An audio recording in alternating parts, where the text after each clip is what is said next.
Hello and welcome, DFL fans. We're going to be reviewing Sammy C123's games today for DFL. This guy is 6-0, and that is epic. You know what I mean? Anyways, real quick, I'm going to link the stream to a bunch of people, and then we're going to get started. Alright.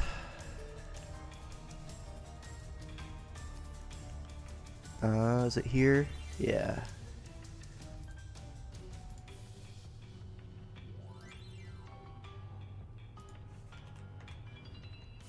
Boom.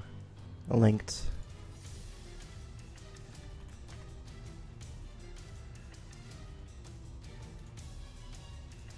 Plug chat, plug chat, plug chat.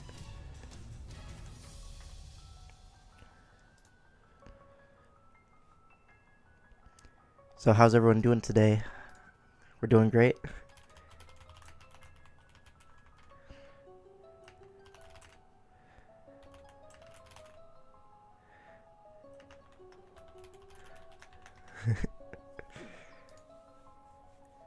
Let's see if we can get this going. You know what I mean? Alright, so Sammy C123. So I know this guy has been like a weird amount of beasts and Volteckers up there for sure. Yeah. They're the top teams for a reason, right? Only A12 can compete. But today we're gonna find out, have we found someone better than A12? It's hard to believe, right? Because A12 is just so amazing. But yeah, we're gonna look at this guy's replays.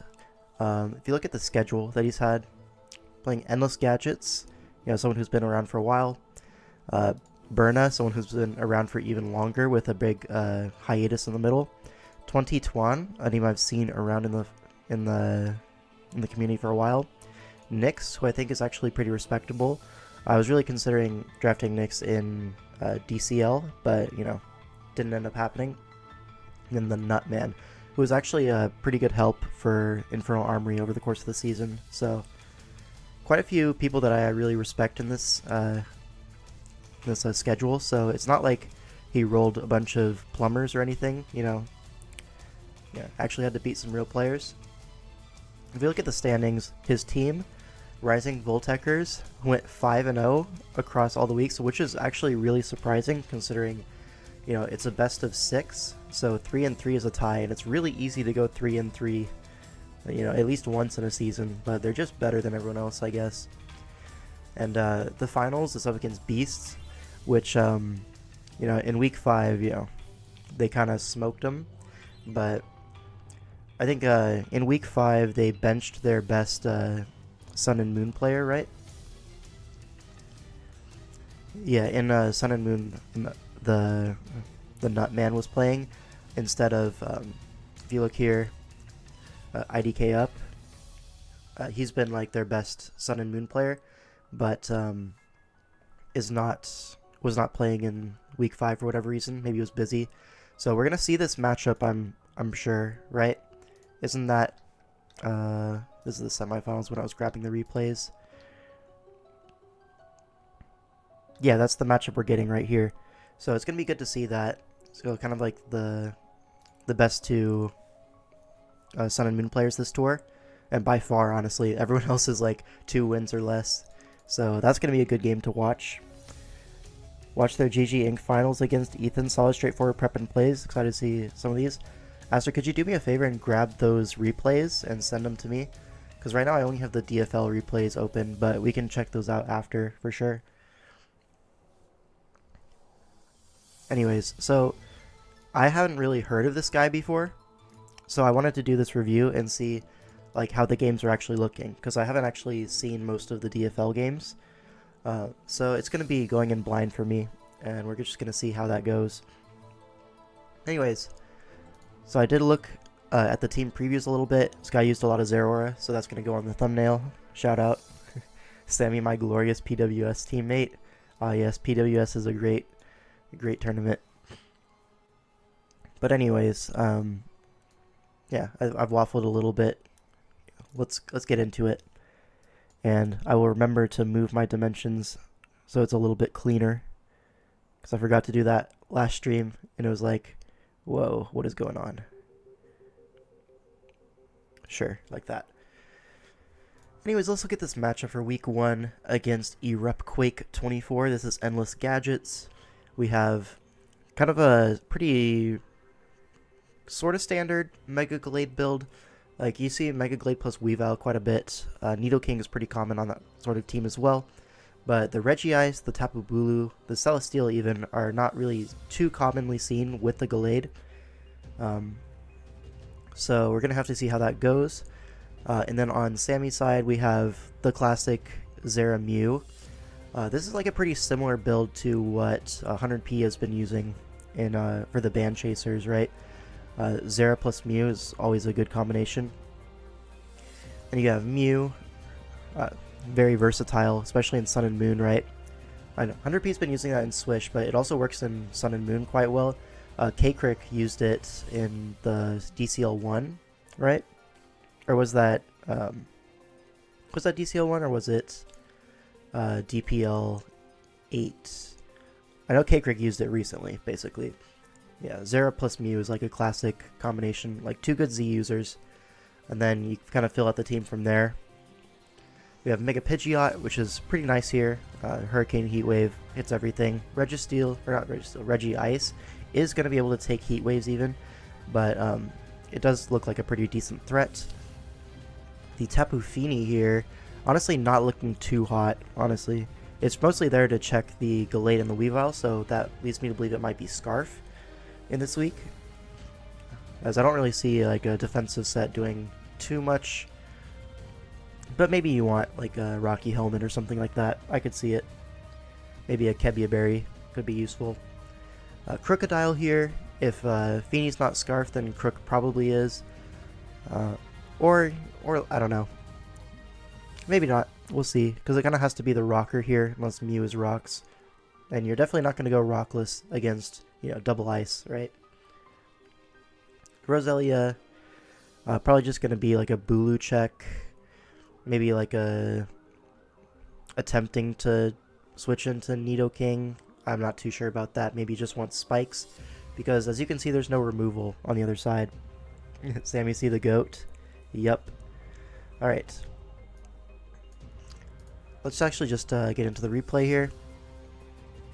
Crook leads off into Regice. We see Intimidate and Rocks Up on its He-Bolt. So, crazy play by Endless turn 1. Yeah, if you see Crook at lead, a lot of the times it's like Sash just wants to get up rocks, or like Eevee to live any hit from anything, because with Intimidate you can often do that. And in this matchup where like there's no removal and there's a lot of rock weeks, you do really want that rocks turn 1, so that's a great turn for Sammy. And then Regice switches out as a knockoff comes out. So this is really good progress. We reveal Z Celesteela and switches out once again on another knockoff.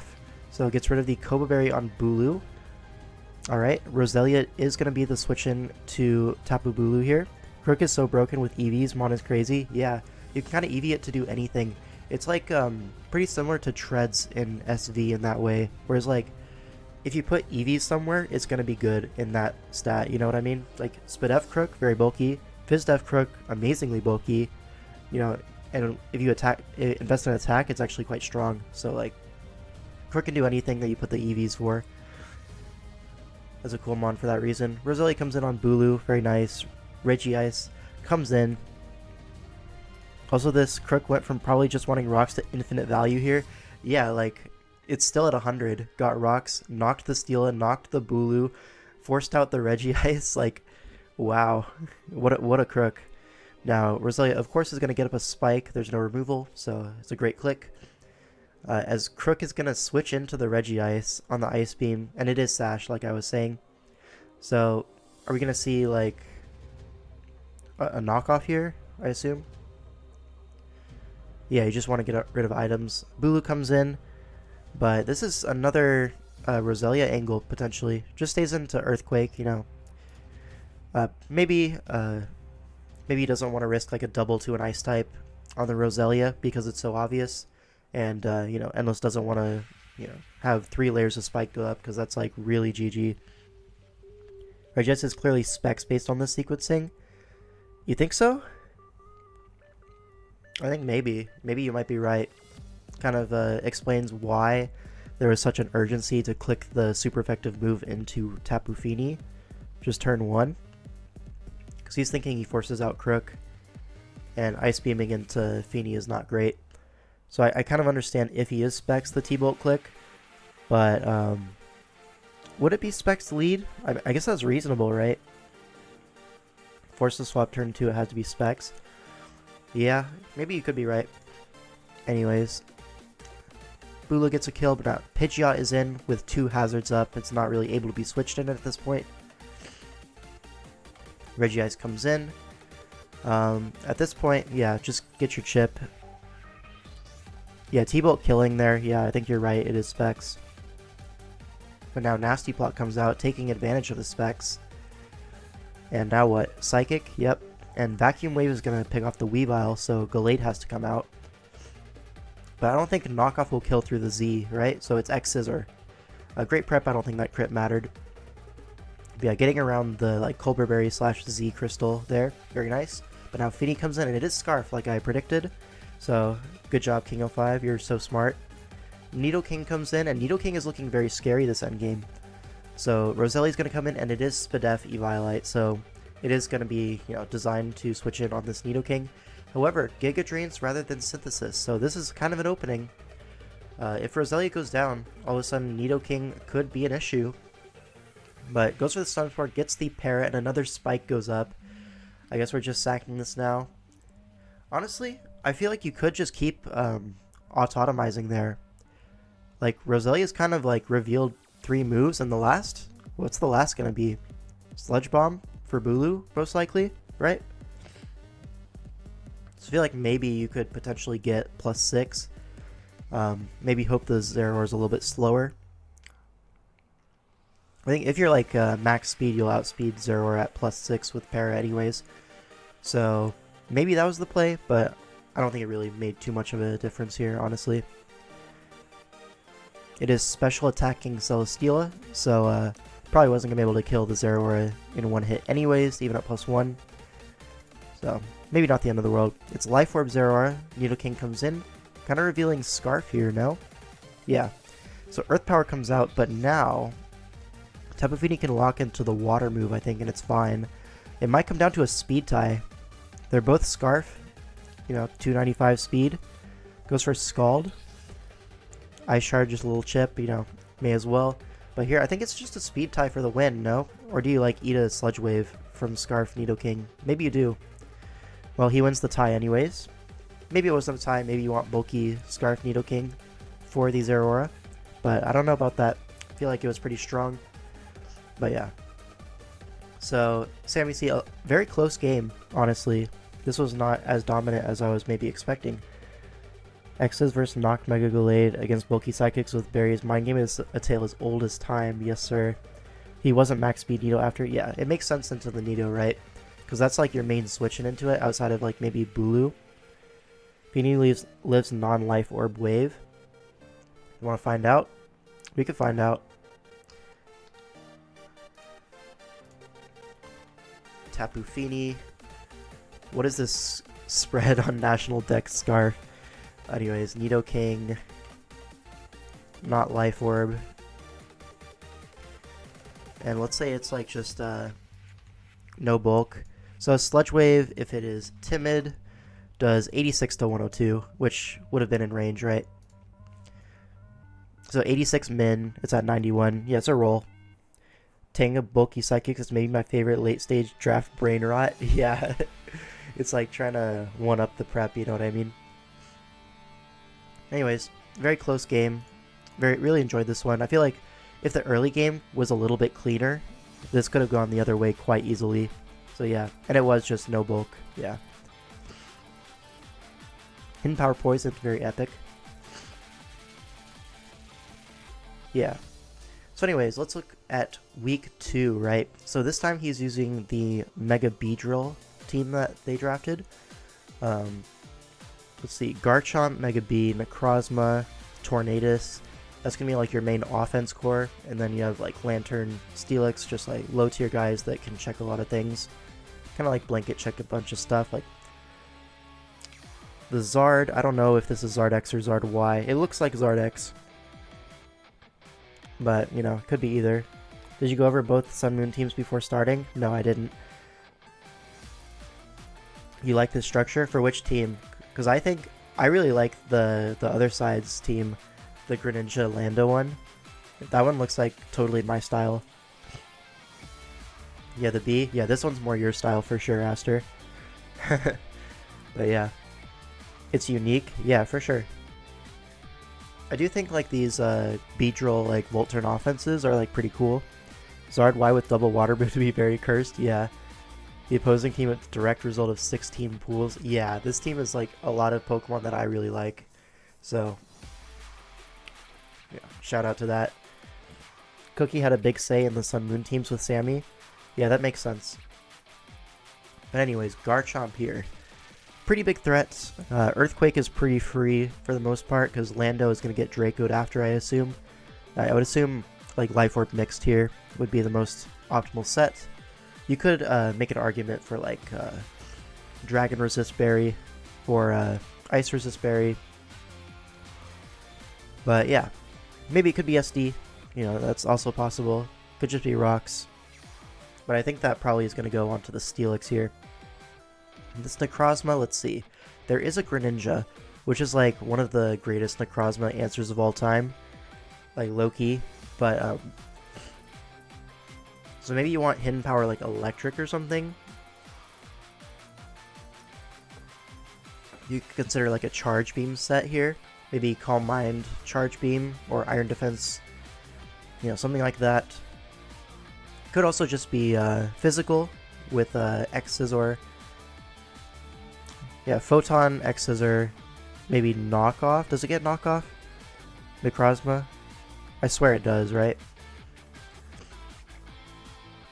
Yeah, I could kind of see that. I could see rocks on Necro as well. Charge Beam, Heat Wave, Photon makes sense to you. Yeah.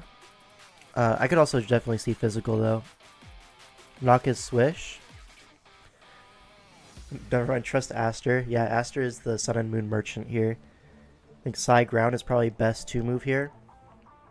Yeah, you do really want to hit the Metagross, but if you're like Iron Defense, then you can go for like the Charge Beam Photon kind of thing and just wall the Metagross naturally.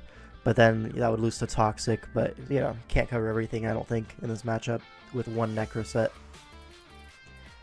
Anyways, B looks pretty good outside of the Lando, which is going to be annoying. Probably going to be Rocky Helmet Lando if I had to guess here for that reason. I don't see anything else that really wants to switch on B. You could potentially be, what, T-Spikes here? No, because the Roserade is kind of annoying. And there's like Spin anyways and a few immunities. Not worth it. Hey guys. Hey Eardunk. So what is the B set here? Probably just standard revenge killing stuff. Probably knockoff, right? You can see Drill Run here. Kind of like hits the Zardex and the Metagross. Yeah, I don't think it's going to be knock necessarily. Maybe though. Iapapa speed boosting 3 attacks here. Just weaken the Stoius with Chomp Torrent. Yeah, I think that's pretty reasonable. SD Necro looks good too. With Colbur. Yeah. Like there's a lot of Necro sets that are good, but none that I like truly love, you know what I mean? HP Ice B is 32 to Lando. Yeah, this thing has like such a low special attack stat, it's like actually unusable.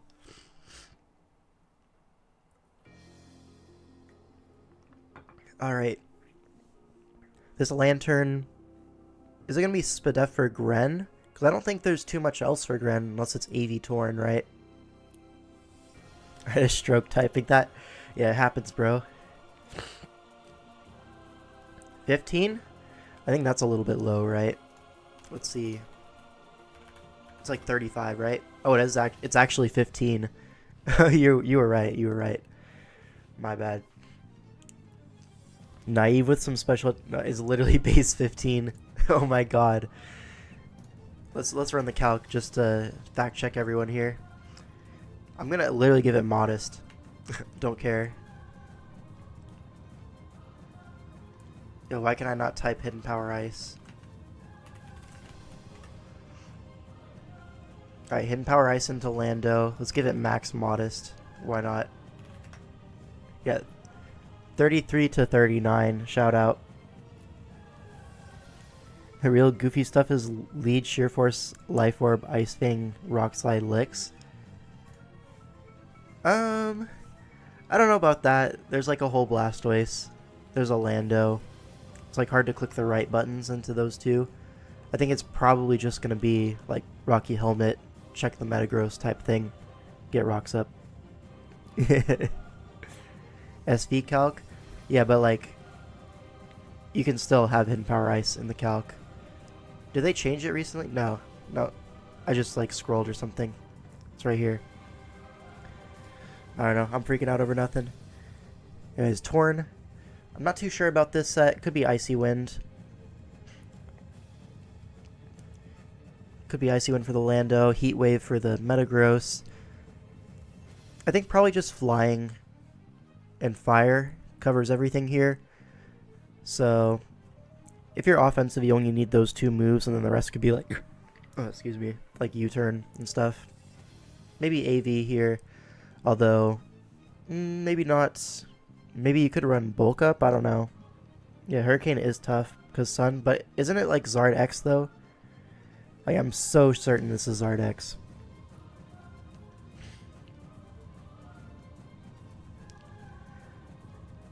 Anyways, is it X? We'll find out in the game, right? Yeah, well, let's just look into the game here. Enough waffling. Torn leads into Roserade, good lead. U-turns out, so probably Sash Roserade if you're willing to stay in there. Sleep Powder's the Beedrill. Honestly, a good sleep sack here. Do we have Sleep Talk? No, we don't. So it allows the Spike to go up for free, but now the Blastoise gets a free switch in, and we are able to wake up. But it is Rocky Helmet Blastoise, so pretty typical set here. Skulls burns the Torn frame 1, so a little bit unlucky, but it's Scald. And Defog Torn, so it's more of a bulky set. Could be Rocky Helmet to switch in on Lando, potentially. Or like a Resist Berry, something like that. Yachi for Gren could be nice. And it is Toxic Metagross into Thunder Wave Necrozma. This is a lot of information coming out. And Rocky Helmet Necro with Earth Power. So, I think we can fill in the rest of these sets, right? Earth Power, Photon, and Morning Sun, right? And then this Metagross, the last move is going to be something for Steelix. Could be HP Fire, could be Earthquake, but yeah. The Metagross looks like it got rocks up, and it's chipping the Necrozma, so... Oh, it's weakness policy, that's new. So... Oh, this is strange. I don't like this play. Why did that work? Hold on, why did that work?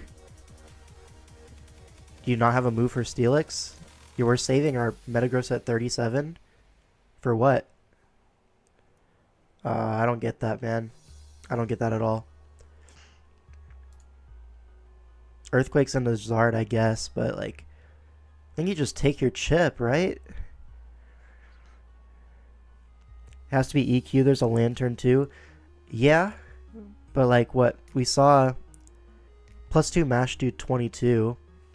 Surely Earthquake will like get close to knocking this out. And if you 2-hit KO this, he doesn't get rocks. That's big, right? And if he does set up rocks, you kill it. 2-hit KO. Then this guy's forced to revenge Metagross, so you get momentum out of that. So like, a little bit silly there. Okay, did I miss something here?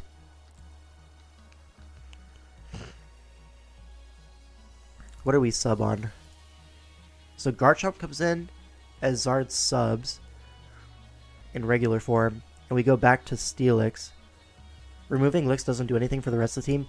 Yeah, but 37% Metagross is not a useful Pokemon. You may as well get a KO, right?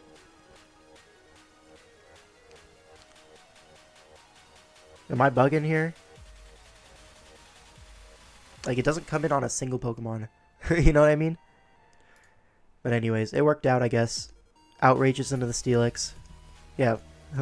Could have used that Steelix dead now, huh? Yeah. Immediate. But yeah, it looks like he's going to get a 3-turn Outrage, which is a little bit rough. So this Steelix is actually able to like get the nut off, and this Zardex is now dead. Oh, don't tell me we get rocks up. Oh my god. Dude. Nah, that is so sad. So preventable too. Unlucky. So now Gren is going to be able to revenge this. It is Life Orb Gren. Goat rocks, yep. Lantern is able to come in now. And now the Metagross is going to be sacked off, I seem. It gets burned anyways. So, it's faster than Lantern, gets a little bit of chip. That's fine. Take this as an opportunity to heal Bell off the Torn and the Necro. So that's actually cool prep. Now, yeah, Torn's going to come back in on the Metagross Earthquake. Very nice pivot. He doesn't have a whole lot that wants to come in on Torn, right? I assume Life Orb Gren Ice Beam is not a KO if he doesn't want to go to it here. Yeah, that's the only reason why you wouldn't go Gren here, right? But now Torn is going to rip the Z move. Going to KO through Koba, right?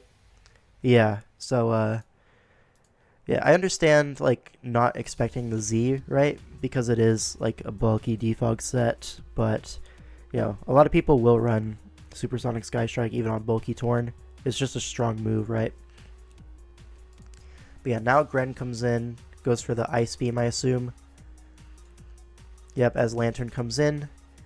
If this Lantern is like Papa Berry, this is actually like super nice. Because it should trigger next time rocks go up, or it's going to be very close. Yeah. Necro comes in on Blastoise. Use this as the opportunity to heal. Blastoise can't spin because it's Rocky Helmet. And there it is, the Papa Berry. Very nice. Just able to Volt Switch here. No big issue. And now what? You go Necrozma. Pretty reasonable.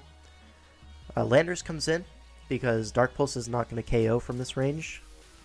So Photon Geyser comes out. This is going to do 47, so not a 2-hit KO. Could potentially get the double dance off, as he does. Is this a roll? Are we going to see? It's not a roll. 42 is nothing. So Torn comes in on the Z. So burns the Z early. So now it looks like everything's in range of Earthquake, no? Maybe this Necro can live. Oh, it lives on 1. That's plot armor. That's plot armor right there. I mean, we knew he went undefeated, so there had to be something that happened there. But yeah, few in the chat. I assume that's like very, very bulky Landers with not a lot of attack, because that is nothing. Like, +2 Earthquake is a strong-ass move, you know what I mean? So 72, that's gotta be like not attack invested all the way, right? Especially considering Photon Geyser did literally 42. That's a lot of HP, you know what I mean? When Mylando got up double dance, I won DPL. Yeah, but you're just a little bit different. I understand. Sacking the Torn is weird, right? I get it, because he's scouting the Z on Necrozma. He kind of had to make that play. It's like the only way to ensure the Necro will even have a chance to live, right? You want to force him to manual fly into guard. Well, it could just be Earthquake Stone Edge. You don't know that, right? So, you know, burn the Z. I understand the play. Anyways, Beedrill is going to come in and just kill the Greninja. Water Shuriken comes out. Do we get 17,000 hits? We do not. And that's going to be the game. Someone needs to teach this guy how to do it. That's up to you, man. You're the expert. But anyways. Next game. No, honestly, if we just EQ'd the licks, this game was probably a loss for Sammy. Yeah, these first 2 games have been really, really close. And honestly, the opponents have been trolling a little bit. Alright, we're back to the Zeraora team. It's a Zeraora Mirror. These teams look like very cool. Very colorful. I like them. KB Zera, and then Mega Diancie, I assume. Like, very awesome offense, right? You have, like, your Balance Crusher, which is going to be Kieran Black and Heatran. And then you have, like, Zeraora, which is great against offense. And then Diancie, which is just a good Pokemon into anything, right? Color schemes go crazy? They do. They do. KB Zera, yeah. I feel like this Gligar is really messing up the vibes, though. If that guy had a, like that 6th slot had just a little bit more aura, I think this team would be so fire. He's still kind of fire, but, you know. Alright. So we're back with the same 6 from Sammy. It's also the same color as Diancie, right? It's like similar, yeah. Oh, you mean like a real ground type? Yeah. I don't know, just like the colors, right? Miss Magius looks cool, so it gets a pass. Lando was probably 0 attack invest and it was a roll. I mean, we can find out, right? Because that's obviously a max defense to Necrozma. Give it bold nature. +2 Lando. Call it adamant. Why is this earth power? Earthquake.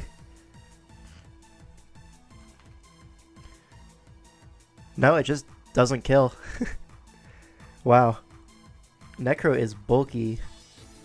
Well, it was a roll, obviously. But it was at what, 76? So we call it 76. 56% chance to Oko if it's a adamant max. So, yeah, Necro's just that guy, I guess. Shout out. But anyways, into this matchup now. So Feeny looks awesome. Unresisted stabs.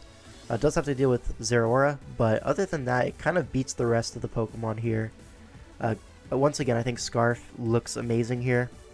But I could also see like a Calm Mindset. Maybe a Wakan Berry could be nice here, covering the Zeraora and the Fusion Bolt from the KB. So that's something to keep in mind. The Zera Mirror is like always awkward, right? Because are you going to make your Zera able to beat the opposing Zera, or are you going to make it able to beat the rest of their team? Because it's really hard to do both. Mew here, let's see. I think ground coverage is probably a necessity. So maybe Psychic Ground. Could be physical, could be special. Don't really care too much either way. If it's me, probably Nasty Plot or Calm Mind here would be my pick. Would it be? I don't know. I'd have to think about it a little bit more. I don't want to do that. Steelix here, probably just going to be specially defensive, if I had to guess. You would SD Drain. Yeah, that's pretty reasonable as well. But Steelix definitely specially defensive rocks here, as it's like the rocker more likely to scare out Diancie. So pretty nice there. Could be Choppleberry for like a Focus Blast Zeraora. Let's see. Crocodile here. This could be the Scarfer. It looks like a really good Scarfer actually, so I take back the Scarfini. It's probably going to be Scarf Crook. And then Roselia. Probably just going to be a dedicated Zeraora check. Just like physically defensive. Yeah, probably something like that. Get your spikes up. That sort of thing. Anyways, let's get into the game. Steelix lead into Heatran on a balloon. So this is very bad for Sammy. You have to get out of there immediately. Going to Feeny as Magma Storm ends up landing. No leftovers, so it makes me want to believe the Wakan Berry narrative a little bit more. Surf is going to be a 2-hit KO and outspeeds the Heatran, which is pretty nice. Heatran only accomplishes rocks and a little bit of chip on Feeny. And now Knockoff comes out. Do we see a Wakan Berry? We see Weakness Policy. So, interesting prep there. Very bulky spread, probably. And now into Licks on the T-Bolt. Lord plays. And now we're going to see a Choppleberry active on the all-out pummeling, I would assume. No Choppleberry, so apparently he does not know Ball. Crocodile comes in, telegraphing Scarf here. Goes for Pursuit. Ah, that's tough, man. Misses Focus Blast, though, so totally bailed out, honestly, at this point. Yeah, that Zero is looking mad annoying. Roselia would have been able to check it, but if your Crocodile goes down to Focus Blast, you're like cooked, right? So that's really rough. I guess we're sacking the Crook anyways, as a sub comes out from the Kyurem. And this is like super bad. How does he make it out of this one? Because we know he wins, right? How does he make it out? We see Mew come in. It's Leftovers KB, and it's Calm Mind Mew. So that's going to be able to set up on Ice Beam. Yeah, very cool. Yeah, very bulky Mew, it looks like. How does our hero beat the KB behind sub? I mean, Mew, Keyberry. Yeah, that'll do it, man. That'll freaking do it. Does this Mew just win? It looks like it probably just wins. Psyshock, probably Earth Power, right? That's what we assumed. Yeah. A critical hit Ice Beam only does 60, so yeah, he's just cooked. The out may be freezing. Yeah, for sure you have to freeze this. But yeah, Sammy not giving him too many opportunities. Like, there's a lot of opportunities there, don't get me wrong, but oh, it's taunt last. Interesting. I would have assumed Earth Power, but you know, this works too. I guess if you taunt the Heatran, it can't really toxic you, so that's fine as well. Probably shouldn't be staying in here with the KB. Yeah, for sure. Once you see the Calm Mind on a Roost turn, you should be going immediately to Mismagius, right? Because that's like your strongest attacker into it before it gets too many Calm Mind boosts. So yeah, that was probably correct to do that. But now Roost up to full, and yeah, this Mew is just going to cook, right? Yeah, it's too late now. Shadow Ball's only doing 28.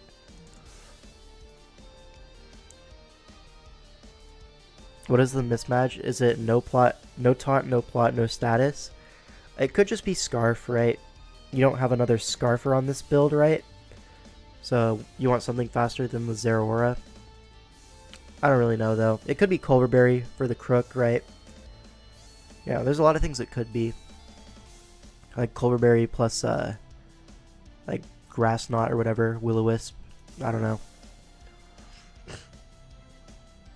Yeah, Diamond Storm doing a crisp 26, but gets the defense boost. So maybe you can like stay in and fish for some crits here. But yeah, you're only going to take 3 Psyshocks here. So yeah, definitely going to just lose to Mew here, I imagine. Yep, there we go. So this one, I mean, Mew kind of pulled it out, but that was not looking too good in the early game, not going to lie. Kind of got worked in the neutral. But then had the prep, this Mew set. Very good. Alright, move on to week 4. Oh, this is Mega Shark with Zygarde Coco. This is a very cool team. I like this a lot. Detail on KB would have smoked. Yeah, I would have, for sure. Especially with Rocks up, that would have been so awesome. Is Sammy C the GOAT or is DFL fraudulent?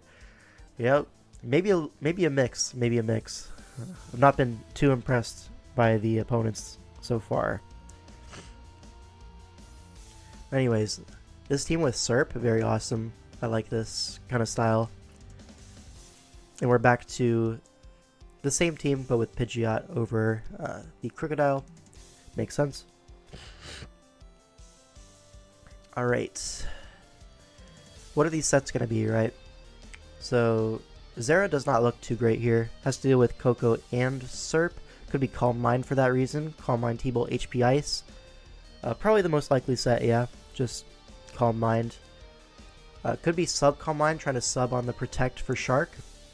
So that makes a lot of sense to me. The Tapu Fini, I'm not too sure. It could be just physically defensive, like Zygarde answer kind of thing. Also kind of beats most Sharks. The Pidgeot, I mean, there's a Coco, so what are you going to do? Run Toxic? Maybe HP Ground? Maybe something like that. Roselia. Roselia plus Steelix should cover most Coco sets, so you're not really too worried about getting free turns to the Coco here. But it can always U-turn on those. How to not build a team around Coco. You don't like this one? I like it. It looks cool. What's your problem with it, Aster? Double-edged Pidgeot looking good here. I don't know about that one. Now, did we know the successful Coco cores? Hey man, maybe Zardex was taken, you know? Not everyone can have the GOAT. Anyways, when your Steel's Cobalion, you've gone wrong. That's kind of true. That's kind of facts. But yeah. I like Serp a lot in Sun and Moon. It's very nice. Here though, you have to deal with the Roselia, so it's maybe a little bit less nice. I can't really just lock into Leaf Storm and call it a day. The Steelix though, is this going to be Iapapa Berry? I feel like Iapapa makes a lot of sense. Just rocks, probably. Yeah, Earthquake Toxic would be my first thought. Maybe Ice Fang for Zygarde. Maybe Roar. Some combination of those moves. And then Mew. Let's try to guess the Mew set. Yeah.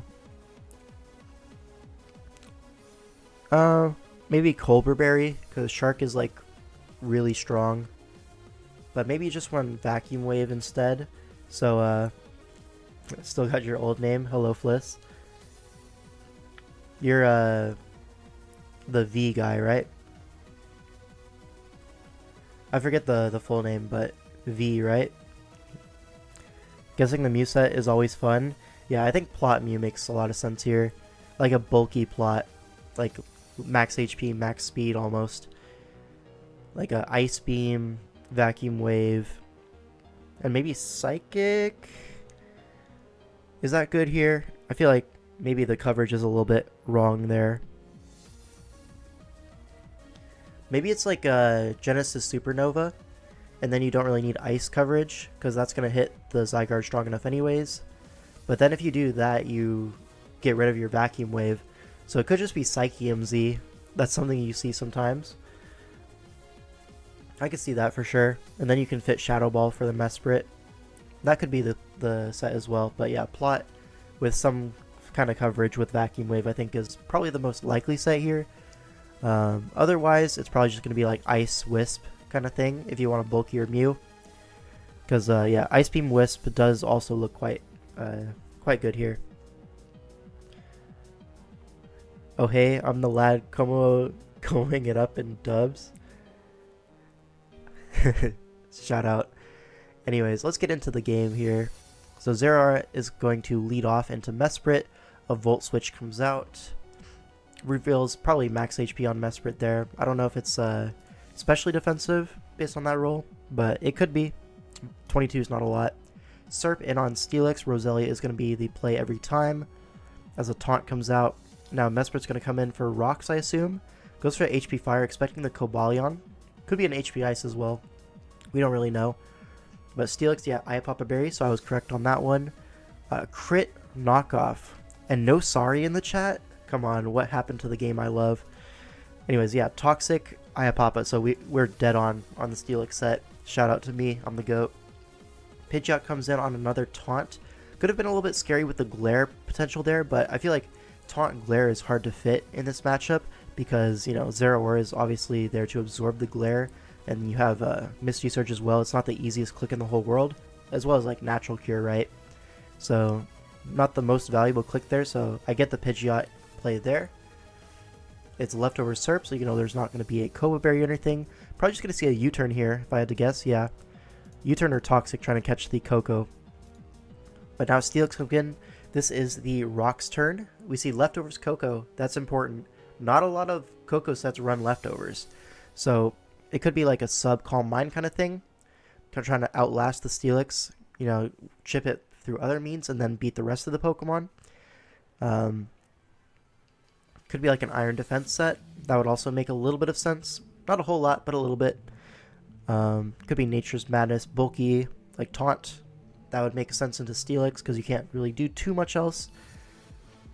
Yeah, we're going to see though. Yeah, bulky Koko with leftovers, Toxic, probably makes the most sense to me as like a Zeraora answer as well, if it's not sub. And with Volt Switch, it doesn't seem to be sub. So yeah. Could just want to come in on Zera, Pidge a lot. Yeah, that's what I'm thinking.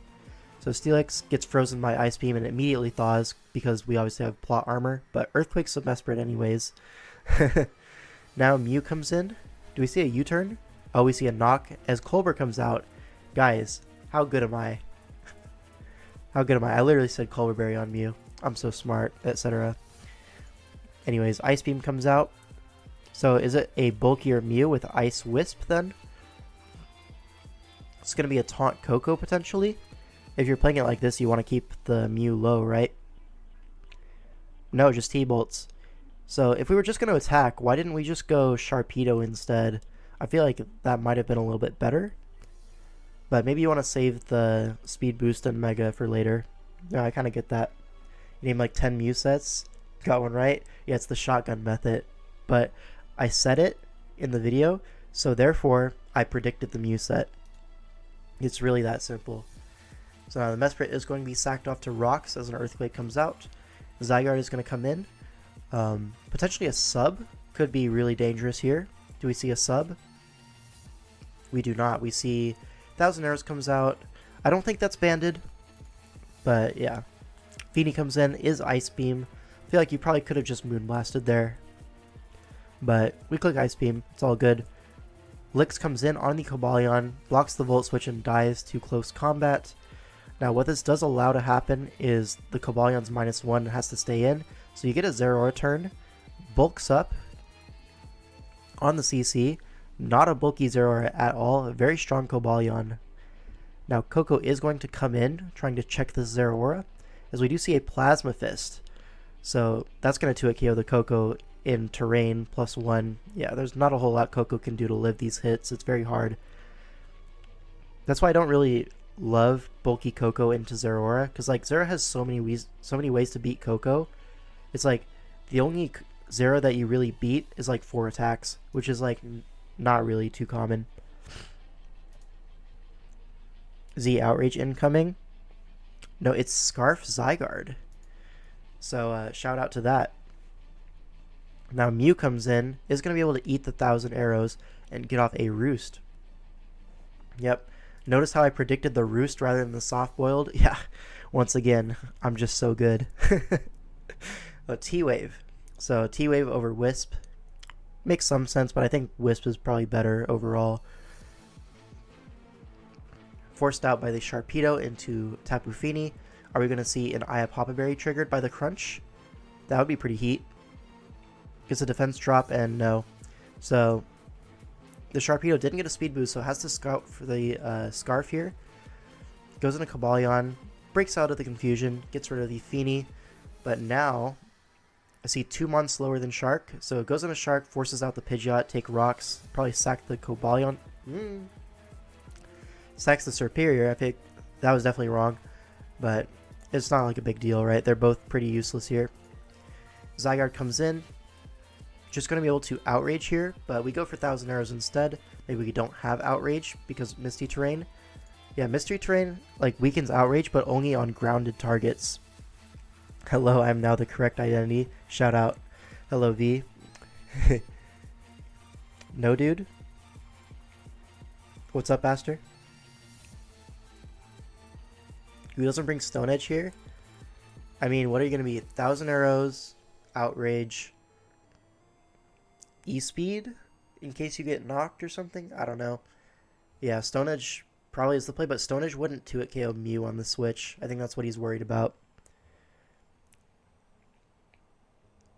So yeah, I understand the 1,000 Arrows if you don't have Stone Edge or Outrage, but Outrage was definitely the click in my opinion. Yeah, this Pidgeot's just going to be able to roost this off. Yeah, I think you literally just PP stall arrows here. And yeah, we totally do. 0,000 arrows left. And now, yeah, this Pidgeot's just going to low-key sweep this, right?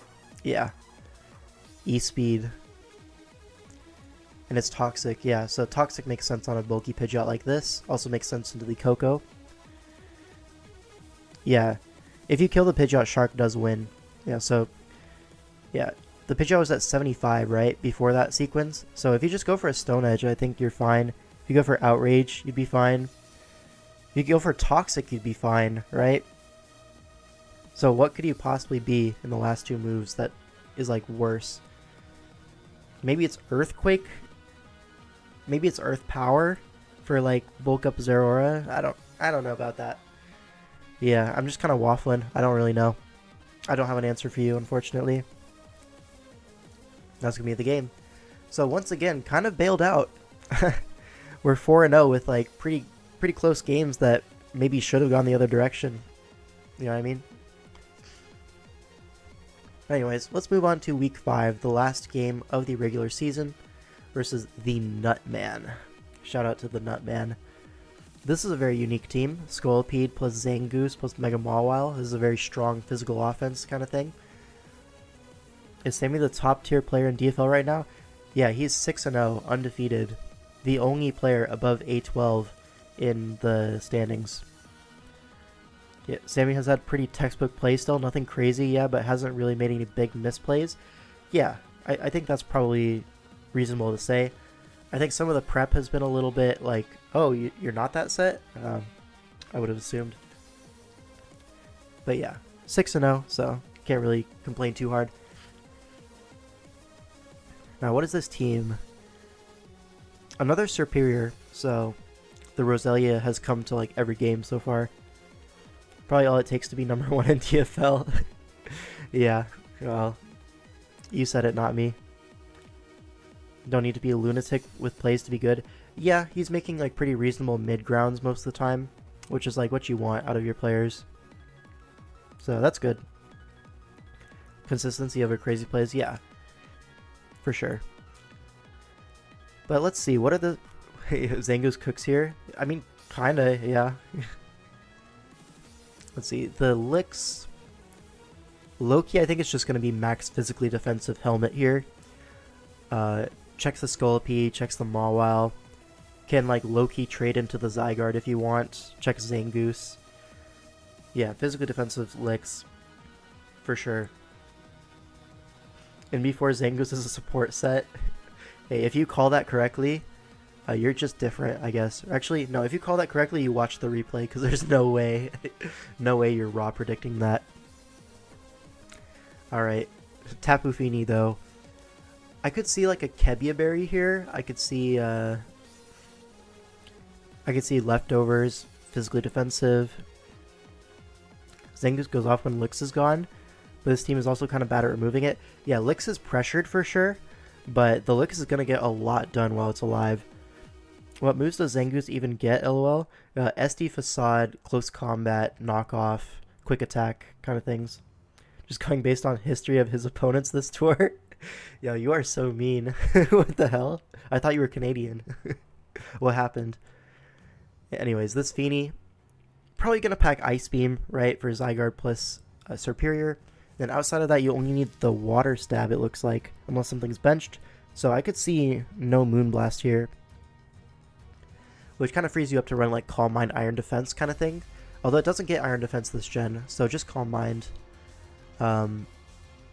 Yeah, no Iron Defense is really bad this matchup, I feel like. If it got it this gen, you would have brought it. It's a Wednesday? I changed nationalities on Wednesday. Wow. This is awesome. Yeah, I feel like Fini maybe like a Calm Mind Taunt kind of thing. Maybe Taunt on the Mesprit could be nice. But it is like kind of slow in this matchup, so I don't know. I could see Scarf. You know, water is like pretty reasonably spammable, but the Serp is like a big roadblock for it. PFP checks out. Yep. Yeah, I'm not too sure on the Fini set overall. Probably water ice coverage, but outside of that, I don't know. Roselia just gonna be the dedicated Serp check, I feel like. Not a whole lot else for Roselia to do. Maybe you want it to cover T-Spikes, but T-Spikes are not a big issue for this team. Maybe they are. Maybe I'm underselling that. But yeah, probably just get Spikes up and call it a day. It's an okay low tier Spiker, yeah. The alternative was like Crook, right? Would you bring Crook here? Crook is like kind of like decent into a lot of these guys, but it doesn't like hard 1v1 anything, you know what I mean? Like the Intim is nice, and you're able to like trade HP versus a lot of guys, but you don't just 1v1 everything. Feather Dance Pidgeot owns this team. I think you're probably right there. I think you're definitely right, actually. Yeah, either Feather Dance or Reflect. Those look pretty good here. You would bring Crook here? Yeah, I think I would bring Crook as well. The Intimidate looks just so useful. Maw could be play rough. Or Maw could be rough. Crook matchup. I mean, I think it's probably better than Roselia. But maybe they were struggling versus Serp and Mox a lot, and they just had to put Roselia on the team. I get it. Alright, Zeraora, what's it going to be? I would say maybe Bulk Up. Bulk Up makes a lot of sense. Yeah, Bulk Up, Knock, Z Outrage, probably, if I had to guess.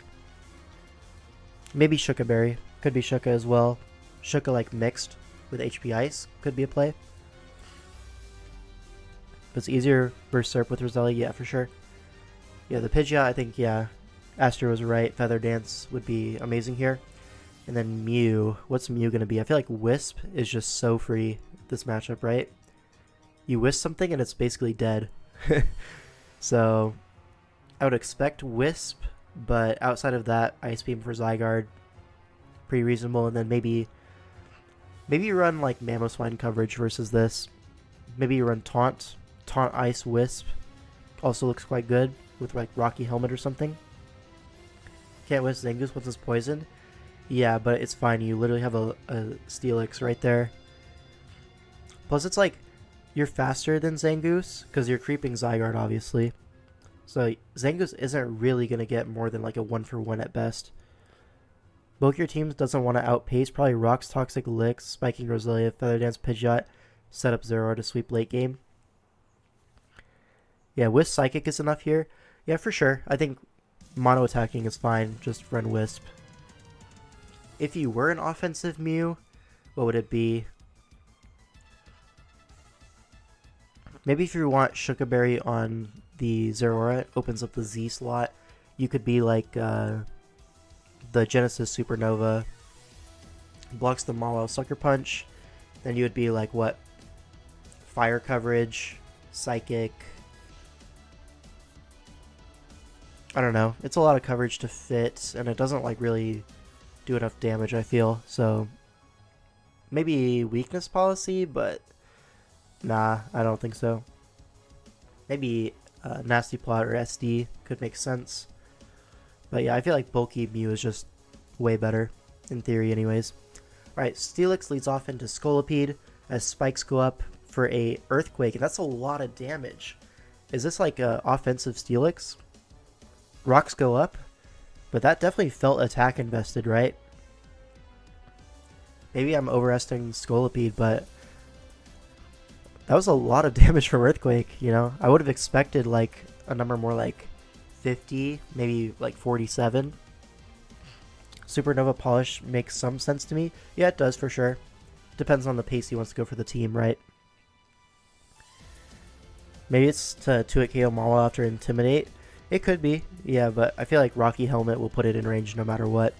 Gets the Toxic on the Mesprit as a U-turn comes out. Yeah, into Rocky Helmet. Yeah, makes sense. Do we say double Toxic? We do, but it misses. So good play, not rewarded, unfortunately. But now 2 hazards are up, and you have to switch into Serp. The Taunt comes out. People love clicking Taunt against this guy with Serp. I feel like if you just Leaf Storm there, and then Roselia has to take an HP Fire, it's not going to KO the Serp back in one hit. Right? I feel like that's just immediate progress, right? Yeah, I don't like the Taunt there. Not at all. But now Mew comes in as Mesprit switches in. So it's 2 switches there. Calm Mind comes out on the Tangaberry U-turn. This is new, folks. This is so new. As Scolipede comes in to force this out. It's just going to KO itself to Helmet. But Endeavor! Oh no, that's so bad for Sammy. You really needed this Licks, I feel like. Now the Mawile is going to be really hard to deal with. And the Zangoose might get like 2 kills this match now. Looks like it's Scarf Serp. Or it's just a slow Pidgeot. Yeah, physically defensive Pidgeot makes a lot of sense. And it's Taunt Serp. So I'm going to go ahead and make the executive decision that this is not Scarf Superior. Mesprit has taken 2 Mew Resist Berries so far in like 4 games. Yeah. Trading Rose for Serp, especially if he poisons with Bomb. Are you happy with that? As the Serp player, I don't know. Maybe you're not happy with that. A lot of Spadef on Pidge, by the way. Yeah, potentially. Let's see. Because plus 2 HP Fire from Serp is going to do quite a bit to the Roselia. It's like not bouncing off, you know?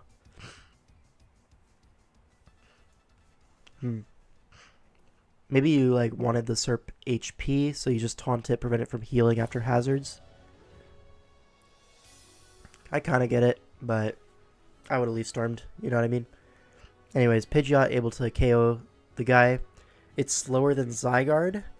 How slow is this Pidgeot? God damn. +1 arrows does 46. And Feather Dance, yep.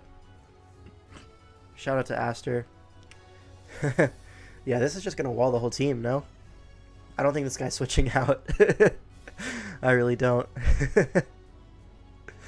Just Roost here. Oh, Hurricanes? Yeah, that's a nail in the coffin right there.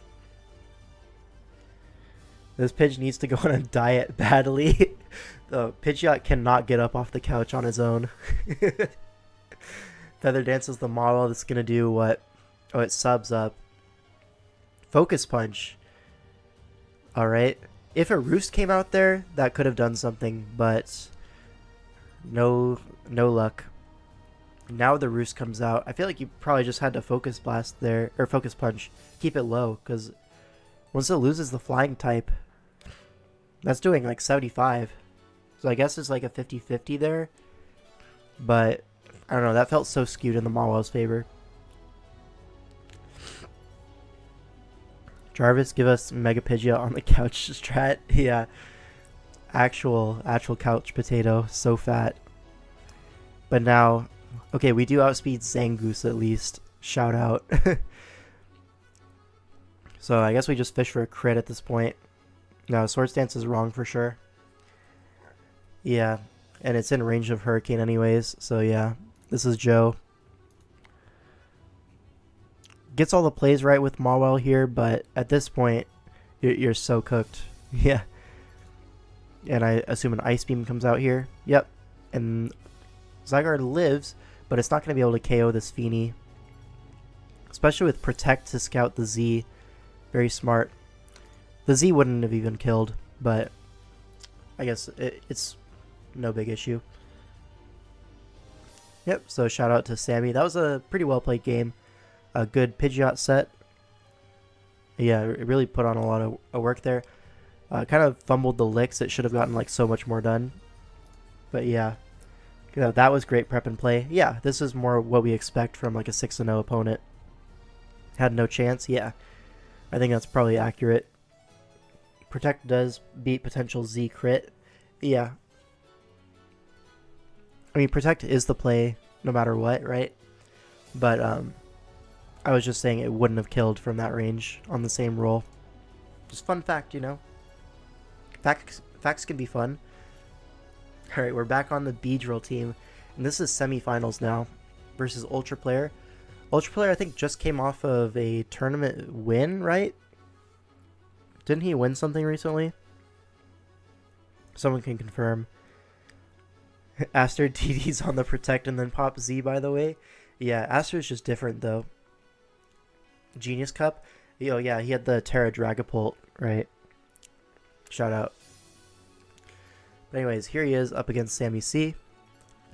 We have this Beedrill team again, same 6. So, yeah. Now, on the other side, we have this, like, Garchomp, Rotom kind of thing. Like, the Rotom and Tangrowth is, like, a pretty cool, like, defensive duo. Then Chandelure, that's something that you don't really see too often. J-Scurf LARPing and King Chat. Yep, that's my boy.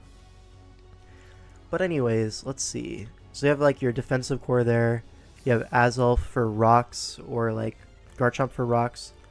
Kind of frees up the Mawile to do its thing. Chandelure is, like, there's no Shadow Ball resist. But somehow I think that's not going to matter. You know what I mean? Tell Mans to help me cook for Kahlo. Please help. Please. Please.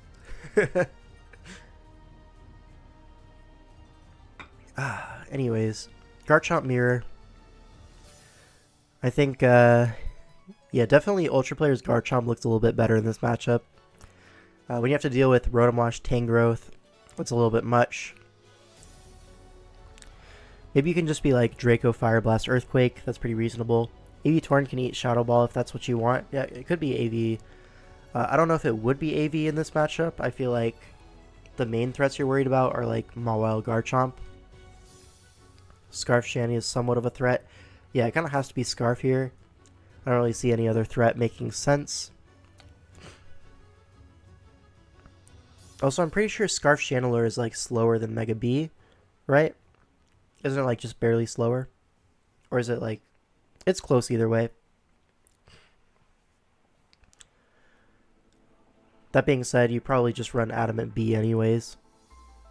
Right? So let's see. Probably going to be like a Helmet Garchomp on Ultra Player's side if I had to guess. But maybe it's just going to be offensive. Yeah, that could work as well. No, it's definitely going to be offensive.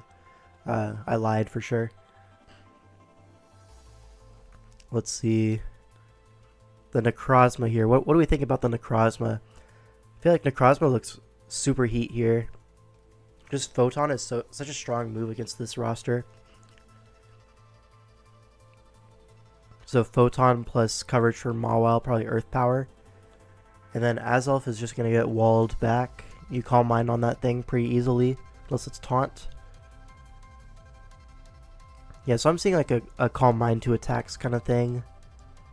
Yeah, that looks really scary for Ultra Player to deal with. I don't know what he's going to do about that.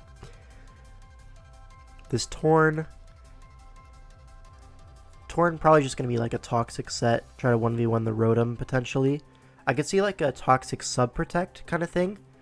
Or like Toxic Sub Heat Wave Hurricane. You know, because you do want Sub to like cover for Sucker Mawile anyways. So having that tool as well as like being able to like Toxic Stall Rotom. And then like you can sub with like leftovers and stuff. Like you can sub twice, get 2 rounds of leftovers, and then you regen it all back. So like Rotom can't actually check Torn if you're that set. Which is nice, right? So that's definitely the Torn I would bring here. But maybe he'll see it differently. You never know. Could we see a T-Spike B here? Because B doesn't look too amazing offensively here. Has to deal with Garchomp and Mega Mawile, and you don't really enjoy giving those mons like free turns switching in. So I could definitely see like a T-Spike up instead of like just thudding into a Rocky Helmet Garchomp, you know? That would make more sense to me. Yeah, let's just get right into the game. Torn leads off into Rotom Wash. Are we going to see a Toxic here? We see a knockoff, so not the set I was saying. And it was Rocky Helmet Chomp. So, yeah. And it is Toxic Knock, so it could still be sub, but it's either dropping Heat Wave or Hurricane. No, it's Defog, so it's just a full utility Torn. Dragon Tail comes out, but the rocks are gone, so this is all good. Just go back to Torn, makes sense. Just Defog again, all good. Basically forcing the Chomp to sack itself for rocks if you want rocks up. But it's a Lumberry, good prep. And now rocks are gone. The Garchomp is one. Oh, that was a fire Toxic. Sorry for that miss, man. You deserve to Toxic this Rotom. That was tough. Anyways, this Torn is going to be Wisped here in exchange for a knockoff on the Iapapa, and you do get the Toxic on Rotom eventually. This Rotom appears not to have Volt Switch. It's going to be Wisp, Hex for the Lantern, it seems. Wisp on the Lantern, so these players are making some good predictions, not gonna lie. I was trying to convince Sam to be SD Pin Missile B for Chomp. Yeah, you are Vergy 1 for sure. We're probably gonna see a Heal Bell here, if I had to guess. Nope, no Heal Bell. So it just Scalds into Rotom. Pain splits up. So this is really weakening the Lantern. But I guess you don't really need it for too much else. Maybe it would have been nice for the Chandelure, but it's all good. Iapapa, as Scald puts Rotom in range of the next Toxic turn. Very nice. A bit of a terrorist for sure. Don't mind me. Yeah. So rocks do go up, and he's going to be able to get up rocks here in exchange for the Garchomp. Just rocks again on the Defog. Makes sense. But now it's probably going to be a Chandelure turn. Not a Chandelure turn. I feel like you definitely wanted to keep the rocks up there. Force it out. But I guess we're going to get an SD turn instead. So I kind of get it. A critical hit U-turn. And no sorry in the chat. Man. Where's the manners? But oh, Magnet Rise SD. So this is a cool set. I like this a lot. Brick breaks the Steelix. Brings it down to Sturdy. But it's Rocky Helmet and Roar. So has the answer, but yeah, that could have gone a little bit differently if those rocks were up. You know what I mean? But anyways, so Lantern is in. Volt Switch is on the Tangrowth. Yeah, Beedrill's in. Probably just going to see a U-turn here. Yeah, U-turn for a Rocky Helmet chip. Torn comes in. Yeah, you can come in on this all day. It's not a big deal. Probably just U-turn again. Yeah, turn. U-turn, U-turn, U-turn. And now Chomp is in on Mawile. This is what you want. Earthquake's into Azelf. Ultra player kind of has to make that play. Now Dazzling Gleam comes out. Going to be able to give the Lantern. No issue. We switch out for some reason. That leads me to believe this is probably choice locked. Azelf doesn't want to be locked into Dazzling Gleam, I guess. Because then maybe Necro gets a free turn and you lose. No, this is weird. I don't understand this. I'm missing something for sure. But yeah, it looks like this Necrozma is just going to be... yeah. It's just going to get a few kills here. Chandelure comes out. Chandelure's not Scarf, man. We really out here bringing Trick Room Chandelure. Sure, man, I guess. Trick Room Hex. I mean, I guess, but now Shookaberry lives the Steelix EQ. Okay, we're cooking. We're cooking for sure. Torn is going to drop to Hex, so very interesting. I feel like Scarf could have done the same job just as good, though, you know what I mean? So we say my bad about Toxic Dodge, but not about U-turn crit on Mawile. Double standards is crazy. Yeah, almost certainly Scarf Azelf. Yeah, like Scarf Toxic is the only way that really makes sense to me. Suckers the Garchomp hoping for a super mega ultra crit. Doesn't happen. And that's going to be the game. So that's Sammy's run so far. Finals is this week. I think he's probably going to play on Saturday or Sunday, you know. Typical. But yeah, that's all the DFL games. And Aster did send me some replays that he had in the finals of the GG Inc. tour. So let's go ahead and bring those up. Now, because we've been in Gen 7 this whole time, we're going to remain there for a little bit. And these teams are way more colorful. What the hell? Darmanitan. Shout out. Yeah, Darmanitan is kind of like one of those lost Pokemon that was like pretty common back in the day, but these days you just never see it anymore.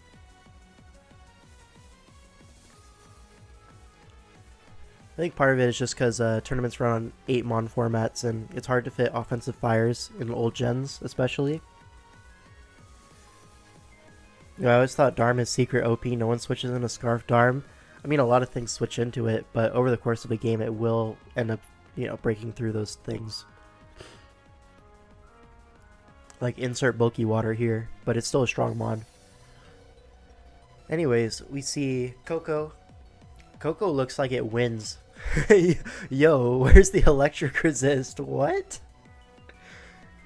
Huh?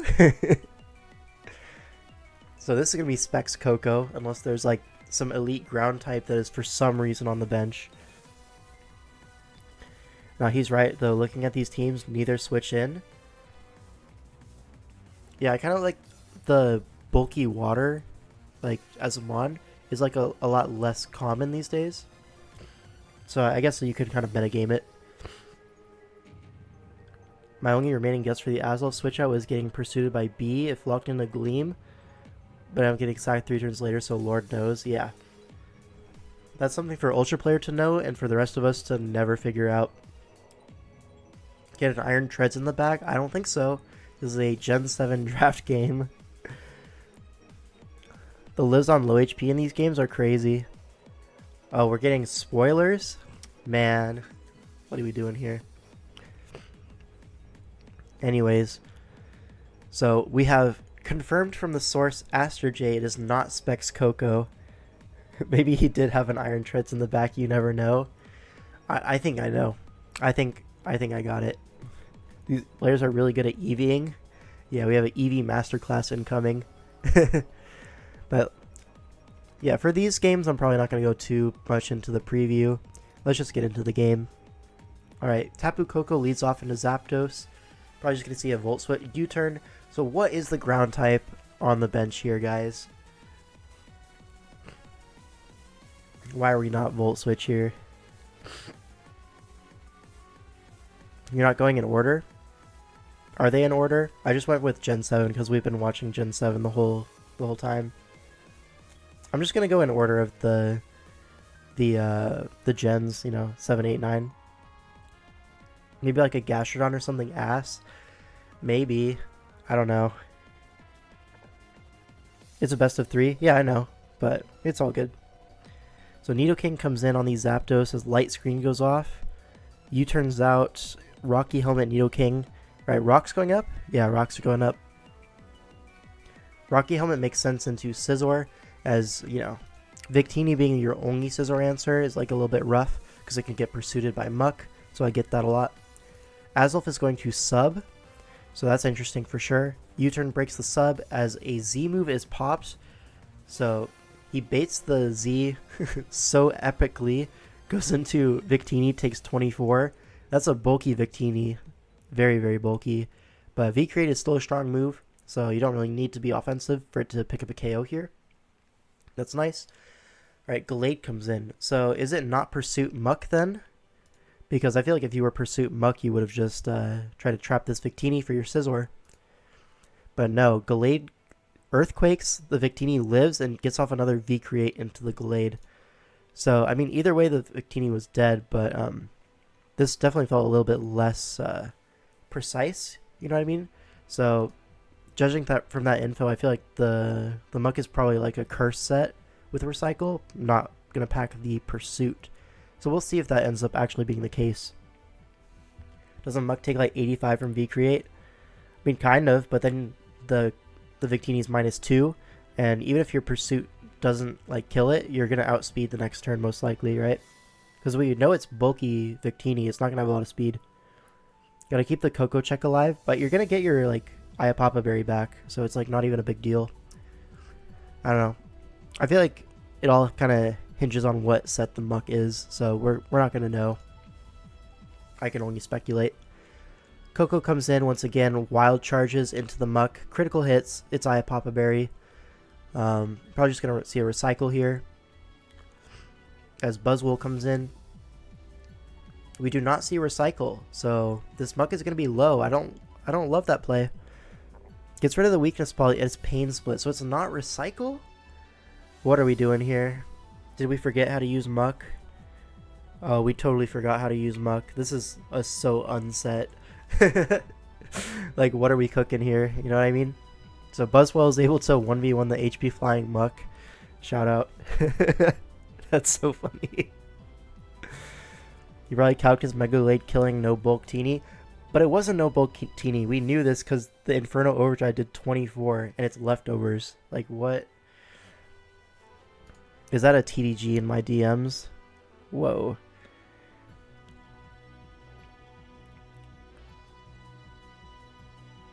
Oh yeah, yeah, I'll do that after stream. But anyways, Darm comes in to revenge kill the +2 Buzzwole. Obviously that's not going to kill. And Drain Punch comes off. So, chat? What are we doing here?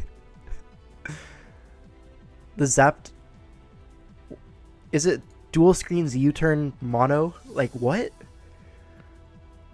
Chat. This is not real. And it's like faster Scizor with HP Flying Life Orb, I guess. Sure. Sure. Shout out. Bullet punches the Sceptile. We're going to see a HP Fire, but Light Screen, not going to be enough. Still going to go down. And Gallade is not going to be able to 1v9 here. Trick Room's up. That's quirky. Slower than Nidoking, which is cool. But yeah, I'm not going to KO. Did we not have an Ice Shard? That could have been scary, right? Anyways, that's going to be the game. Very interesting game. Buzzwole Masterclass, I suppose. Yeah, that felt weird. But yeah, it came out with the win. Now let's look at Gen 8. Should we do Gen 8 next, or should we do Gen 9? Let's do Gen 9 first. The helmet prevents Zen Psycho Cut. Well, Psycho Cut is about the same power as Earthquake versus Nidoking. It's like a 5 base power difference. So even Psycho Cut wouldn't have killed. But it's a high crit chance, so you know. That looked like a Vergi game? Yeah, it totally had the same vibes for sure. Anyways, let's get this game. So we see an Annihilate, which is cool. I love Annihilate. Such a cool mon. We see a Latios. Is this a Terra Latios? I don't see any other Terra user, so I have to assume this is a Terra Legal Latios. Which, in that case, you know, he has a broken Pokemon on his roster. Shout out. Terra Electric looks really good here. I guess we can look at the Terra preview in a sec, and we'll find out. But, yeah. Could be Terra Quack. It could be, yeah. But I would assume Latios here. I don't know the rules, though. Maybe they banned it. I'm sure someone can clarify that for me real quick. But it's a Meowscarada lead, but one side has a Tinkaton and one side has Fortress plus Overquill, so these Meowscaradas are not going to be doing too much damage in this game, you know what I mean? But, you know, it's all good. Maybe Spikes on Iron Boulder's team. You called it correctly, I believe. Yeah, the Terra Latios. Okay, cool. Oh, and this is Ethan, you know, Toxic, goes by a few different names on the other side. Very good player. Recently banned from Smogon for I don't even know what reason. But basically he won the Oras Cup and then got banned like the next day. So that was a super fire timeline. But he's actually the host of this whole tournament. I should have mentioned that earlier, but he hosted this tournament and then made finals, so that was very cool. You ever just host a tournament so you can beat everyone else? That's kind of fire. Latios is Terra Loud at 21 points. Yep, makes sense. Alright, and we see a Carbink. I actually really like Carbink. Probably says some weird shit in a Discord call. Yeah, that would totally do it. And that totally checks out, you know what I mean? Isn't that what you do with DPL? Yep. Shout out. Anyways. Talonflame looks pretty good here. I feel like Brave Bird Overheat is going to be the set I would run. Maybe run full special with Hurricane. But yeah, definitely a pretty valuable mon here. Ethan loves his baby oil. Okay, let's change the topic here a little bit. We're here for mons. Quaquaval here kind of contained quite well here, honestly. I don't think Quaquaval is doing much of anything here. It really does feel like Latios is the only major threat here, you know what I mean? But Latios is like really freaking good. If I got punished for the things I said on Discord, I wouldn't be on Discord no more, let alone Smogon. Your dunk, no. Enemy has a Fortress. Is that guy broken? You know, I don't think so, but it is good against Meowscarada, so there is that. Then the Garchomp looks really hard to stop. Maybe a Balloon Carbink could be potentially brought. I don't know, though. Doesn't seem like the most reliable thing in the world. Carbink is bizarre here to me. I mean, as a bring, I kind of get it. It could be just screens into Calm Mind Latios. You know, you don't have another great screener on the team. You go Balloon Tink. Maybe you would, but I feel like Tink also has the responsibility of switching into Primarina on this build, right? It'll make sense in a second. I'm sure it will. Double Dance Carbink could get it done. I don't think so. I think you're wrong. A Spike goes a long way here too. Not gonna lie, everything is grounded. Yeah. Could be like Hazard Lead. That would make sense as well. But you don't have a spin blocker for Fori, so maybe not. We'll see. Carbink does end up leading off into Garchomp. Stealth Rock as Moonblast comes out. 2 KOs the Garchomp. So we're going to see a Spike go up here. No, another Moonblast. Is it Mystical Fire? Does it even get that? Meteor Beam. Okay, we're cooking. Misses the Fortress. That's so unfortunate. Yo, that opens up so many mons on your team if this Fortress dies. Bro, our hero has gotten hacked. Nor. Has to earth power for 29 now. Oh, this is so sad. And switches on a volt. Oh no. Chat. Chat, no. Gets a wisp on the Garchomp as a fling light ball happens. So, yeah, that's quirky for sure. Managed to get the defog. Very nice. You really needed that for sure. And it is Balloon Tinkaton, but like I said, it has to switch it on Primarina, so... Yeah, he was able to pickpocket the Assault Vest, but I don't think you wanted the Assault Vest. Like, low-key, I think you wanted to set up rocks with this. But it's all good. Rocks go up. Fortress comes in. Probably going to see a Volt Switch here. Yeah, you don't want the Talonflame to come in and defog. So I get that. Annihilate comes in. Is Terra Ghost, Terra Blast. This is a set that I really love on Annihilate. You're able to do so much damage even before they start stacking up your Rage Fist boost. And if they do start attacking you, you have Terra Ghost Rage Fist. So this is probably going to be Scarf Annihilate with a Terra Ghost. That's my favorite set. I think it's the most consistent. Fortress never died here. It took like 60% at most. Are you sure about that? Because like Meteor Beam on the Switch plus Earth Power. I guess it wasn't on the Switch, right? It was Moonblast on the Switch and then Meteor Beam. Meteor Beam is like literally more than 3 times as strong as Moonblast. So we could use that as like a gauge to find out how much it would have done, right? Moonblast did 13. So let's see, 13 for a resisted 95. So let's say 13% divide by 95. Divide by 2, right? So that's the damage per base power. The Meteor Beam is 180. No, I'm definitely doing this math wrong. But, let's say... 130 times 1.5 divided by 90x earth power damage. You mean multiply by 2? Yeah, because it's resisted. The Meteor Beam is 120, right? So it did 13. Without the resist, that's 6.5. And then you divide by 47.5 times 180, right? So it would have done... That doesn't seem right. 24? No, this is definitely wrong math. I should not do math on stream.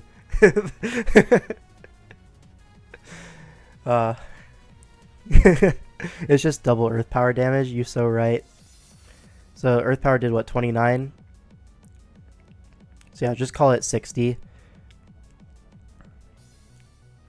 It would have done 70 to 80. Yeah, so it's a 2-hit KO there. This Fortress wouldn't have gotten both hazards, but it would have gotten at least one hazard. So yeah, we can go back to where we were.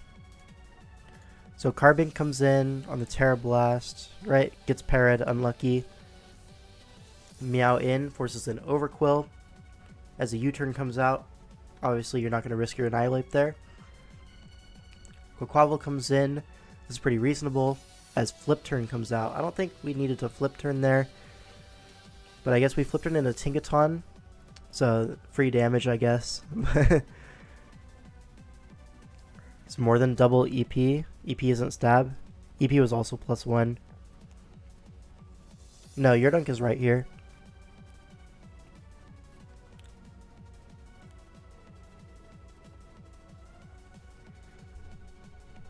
Alright, we do get the defog off, which is nice. Volt Switch comes out. Annihilate in to once again collect.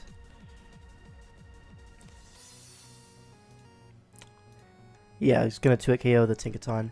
Yep, Latios is going to come in here, but this is Scarf Annihilate for sure. It's going to do way too much damage.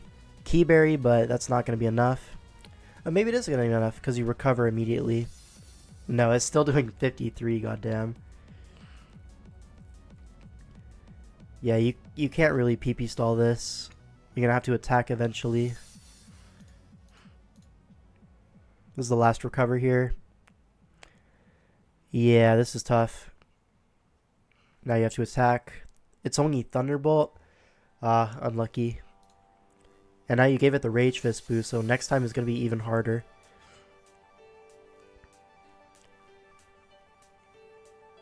Yeah, Quaquaval comes in, able to knock out this Overquill. So maybe Meowscarada can get something done if Fortress takes a little bit more damage, but I don't really see it. This is probably going to be Rocky Helmet as well, right? No, it's not. Okay, whatever. Body presses the Quaquaval. As you just roost here? No, you flip turn. Into Meowscarada again. You probably have to U-turn on Fortress again, but stays in with Primarina. That's a questionable one. Yeah, because now you're like kind of opening the door to Quaquaval if it's able to like roost an Aqua Step or something. But you're probably fine here. Ooh, Brave Bird's the Meowscarada. Okay, he's kind of bringing it back. Imagine playing this game and knowing math. No, all we know is head calcs around these parts. Do we see Aqua Jet here? Oh, we see Sucker Punch. And it actually KOs the Quaquaval. So is that like choice banded or something? Yeah, it seems to be choice banded from that damage. Maybe it's not. Maybe I'm just tripping.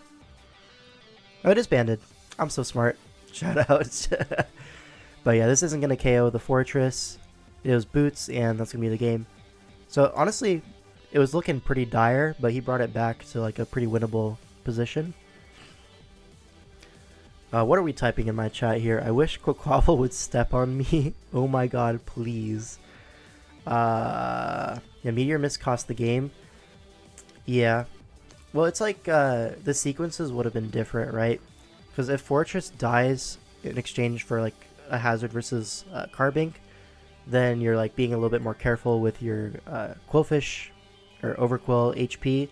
So like the Meowscarada isn't quite going to sweep the same way as it maybe would otherwise. Like maybe use the Primarina more often to take those flip turns, you know? So I think like taking something that happened like literally turn 3 or whatever and then extrapolating it to turn 39 is obviously not correct. But obviously it would have been a different game. I think Annihilate probably would have done similar things, you know? So it would have been a game either way. But you have to remember, this Primarina was sacked for free at the end of the game. It could have been used for the Quaquaval the whole mid game. Argo only loses when he leaves his home in Sun and Moon. Yup. Anyways, let's look into the Game 8, or Gen 8, which is the Game 3, I believe. Yeah, so this was the decider. It's 1-1, best of 3. Yeah, see how I scripted that out? So I made the decider the Game 3. Shout out. Anyways, so Toxic does have this like double steal thing, right? Cobalion plus Celesteela. I think both of these guys really excel in like a double steal setup. So that's nice to see. You have Weavile, which is obviously a great Pokemon in Gen 8. Then you have like some kind of like Fat Mons, you know, Dragalge, Rotom. And then a Necrozma, which is like obviously elite this gen. On the other side, we have a Kartana, we have a Kyurem, we have Mew, we have Cinderace, a lot of heavy hitters here. And then like just a random ass Rotom fan. Gotta love it. Rotom fan actually looks pretty nice here. It's able to pretty naturally check the Celesteela, which is cool. Yeah, once again, no ground type for Ethan's side. So, very epic. Kartana looks pretty contained for the most part. There is a Celesteela to get through, and the Cobalion as well. Could be like Choppleberry. He's a big fan. He's just here for the show. Yep. Can SDZ Cart break through the double steal here? It certainly could, right? You're definitely going to get progress out of your cart. It's just, I don't think you can really justify like a Scarf cart necessarily. And that's always the scariest one in endgames. This isn't Sun and Moon. Yeah, you're so right. It cannot Z. You're so right. Yeah. Shout out. We figured it out, Aster. Don't worry. We figured it out. But yeah. Maybe a choice banded cart could make sense here, as it's faster than 5 of the Pokemon. And it kind of like naturally can live one versus Weavile. Unless it's like Focus Blast, which is, you know, one of the sets of all time. So let's see. I'm thinking choice band cart. Maybe do we think Rindo or Rocky Helmet on the Swampert here? Maybe leftovers? Depends on what the goal is with the Swampert, right? If it's the Weavile switch in, then it's probably going to be Rocky Helmet. Otherwise, it'll probably be leftovers or Rindo. Just rocks up, you know, flip turn out into CB Cart. That looks like a pretty reasonable duo here. Time for Vacuum Wave Cart. I don't think you understand how little damage that does. Like, I'm pretty sure it's not even a 2-hit KO on Weavile. And we're not going to check that one. Anyways. This Kyurem looks pretty threatening, obviously. I mean, always is. Does more than Mega B would do. Helmet Cart for sure. Weavile's cooked. I don't think so. I think the Swampert's going to be the Weavile check here, because Cart does, like a defensive Cart set just doesn't beat anything besides Weavile. Like, you know what I mean? Like, I'd rather beat 5 Pokemon than beat 1 Pokemon. Anyways, Cinderace here. Kyurem. Maybe Boots. Maybe they want to be some other item. I could see like a choice banded Cinderace here for sure. That could totally be possible, as you kind of need the attack boost to like break through things like Rotom Wash and Dragalge with like a double edge, for example. What if it's Modest Specs Vacuum Wave? Well, then it's probably 2-hit KOing the Weavile. Shout out to that. Oh, this Steel is forced to be Flash Cannon for the Kyurem, right? Heavy Slam is 40 base power. I think it's 60, but I'm not too sure on that. It could be 40. You could be right. Kyurem is one fat guy.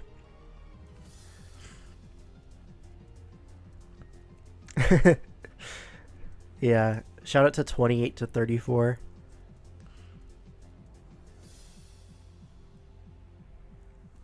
Kyurem is obese. Yep. Definitely a couch sitter. Stone Edge makes the most sense. Stone Edge on what?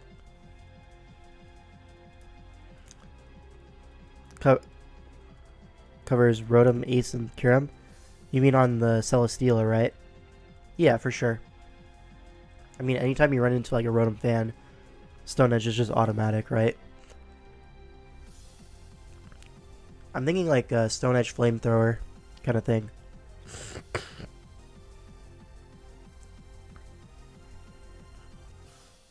Chat, would you be Scarf Steela here? I think I would. I think I would be Scarf Steela here. Yeah, for sure. For sure I would, actually. Because Scarf Cart is not real. No, you would not be Scarf Steela. Okay, hear me out, though. Hear me out. The Cinderace is going to creep the Cobalion, which means the Steel is going to be faster. It doesn't break Mew and too much predicting. I mean, it's not there to predict, right? It's there for a surprise KO, and then you just hit the super effective button if you can. It's like a good revenge killer here.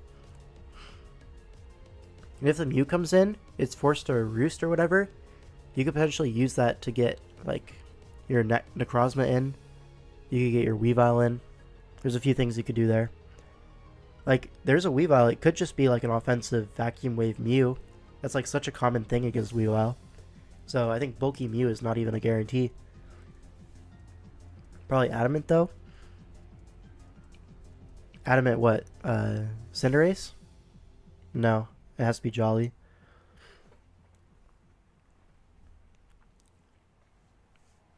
But anyways, I think that's enough waffling. We'll find out the sets in the game. So Swampert leads off against Cobalion. Great lead. Toxic for an Earthquake. That's a good chip. A Citrus Berry, though, so it's not that good chip. Probably going to see a Rocks trade as Flip Turn comes out. So no Rocks. Interesting. Is this like Assault Vest, then? Like, I don't... You always Rocks there, right? Sacred Swords into Dragalge is Life Orb. So, I was right about boosting item, but not choice band. Right, Necrozma comes in. So we're Toxic. Where's the Rocks? Are we just not going to get Rocks this game? Are they on Mew? What? Oh, no. Nah, dude. He actually just mind controlled his opponent. That was crazy. Up as fuck.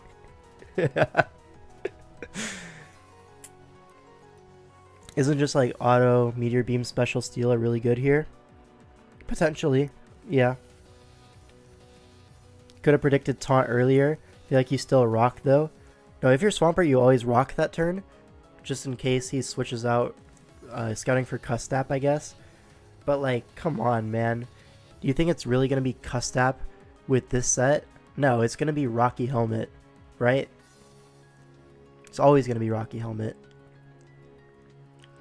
What are you going to do? Like, get the Custap flip turn off? Like, it makes no sense. A bit of a overcook by the scout there.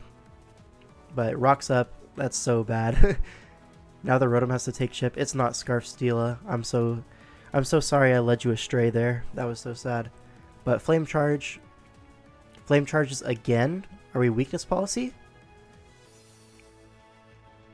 Looks like we were trying to bait the weakness policy there. Misses Stone Edge. Maybe we'll find out here. No weakness policy. That's tough, man. That's tough. But I don't know what the plan was there. Flame charging twice. Like, what are we cooking there? Trying to cover for Scarf Cinder Ace? But, like, come on, man. Just take your KO. You don't want to get T-waved. Why is Pert faster than Necro? Was it faster than Necro? It was faster than Necro. I missed that. My bad. So he would have got rocks either way. Yeah, I just trolled. My bad. Anyways, Steela gets full parried. Weavile comes in. Swampert sack. Triple Axel. Makes sense. Cinderace comes in, takes rocks.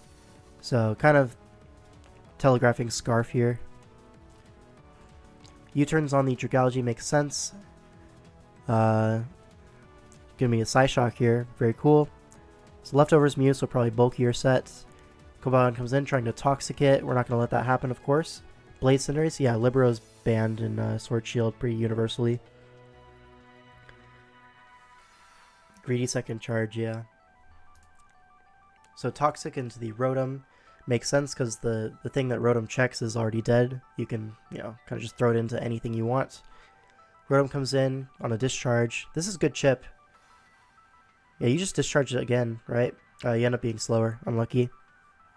But now Cinderace is pretty close to winning, right? Like, you're not too far off of a Pyro Ball sweep. Especially Kartana able to claim one here. And now what? You have to go Rotom? Scarf Rotom, I guess? With foul play. Yeah, this doesn't seem like a optimal play. But anyways, Weavile comes in on the Ice Beam. Very cool. Ice Shards predicting it's Scarf Kyurem. We'll never know if that's true or not. We see Ice Beam and a Necro do 46 or 49 as a Trick Room comes out. This Necro has to win here and now, and there's a full HP Mew. Otherwise, this Scarf Cinderace is going to end up winning the game. Yeah, Calm Minds and the game's immediately over. So Nasty Plot's up. We're going to see a Vacuum Wave next turn, almost certainly. Yep. And this Rotom is going to be in range of Vacuum as well. And Sammy wins the GG Inc. tournament, right? Because this was finals. So this is like concluding the review on this player. Obviously he has the results, right? But especially some of these early weeks in DFL, it was mostly like his opponents were not fighting back as much. And the games were still close. So yeah, we'll see if he ends up getting drafted in DPL next season. I'm excited to see more of him. I think he's only going to improve. And obviously where he's at right now is obviously great as well. The Vacuum Wave was somewhere. Yeah. Thank you for the stream. You're welcome, man. I enjoy doing these. Probably going to wrap it up. We need to see him against some real human beings now. Yeah. His week 2 DFL opponent was trash. Yeah, I agree. Totally tragic, right? By the way, this team looks so fun to use. This Lando, Zardex, Metagross, Gren. A lot of cool mons there. I'm sure you had fun with that in the whole season. Did pretty well. Yeah, I'm sure. Let's pick a mon to review for next stream while we're here. Great idea. So, what are some options for us? Because if we're reviewing a Pokemon, I want it to be from DCL, not from DFL. So anyways, let's get to the usage stats. Let's pick out a Pokemon here. Lost the roll on Necro, unfortunately. Yeah, it looked like it was like a roll like 56% in your favor is the calc that I arrived at if we just put max EVs on every Pokemon. Still waiting on ORAS Keldeo. Yeah, I was going to do that one, but it turns out Keldeo was like not the main star in those games, despite having a really good record in ORAS. Let me show you here. Keldeo here, as you can see, it won 88% of its games. Now it was like the other way around. Was the Lando not max attack? I mean, we didn't think it was going to be max attack just because how little it took from Photon. But I don't know the spread, so it's hard to calc, you know what I mean? Keldeo, the Passenger Princess. Yeah, it was just part of some solid teams. And it was, like, good, but it only popped off in, like, 2 games. Like, really popped off. Like, 100-something ATA. So, yeah, that was definitely a roll in Necro's favor then. For sure, for sure. Can we sort by win percent in SV? So, I can't actually sort this. It's not my doc. But we can look through it. It's sorted by just raw usage. Like, Sinisha had the most games out of anything, including, like, the bench. So that's why it's number 1. Use filter view. How do I do that?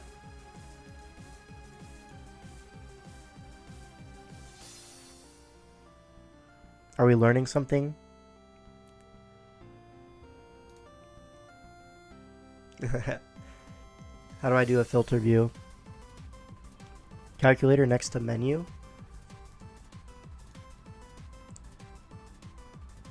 Oh, this is cool.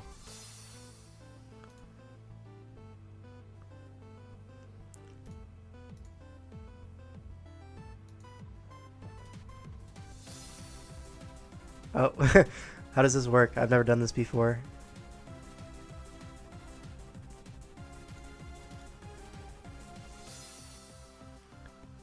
You highlight the entire set? Alright.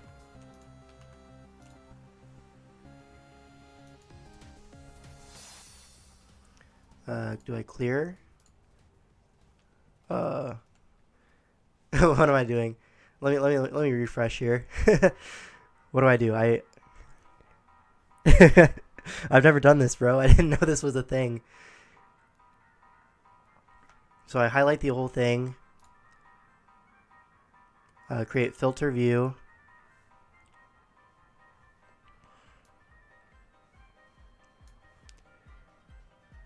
And then I click this. Sort A to Z. Oh, what's wrong?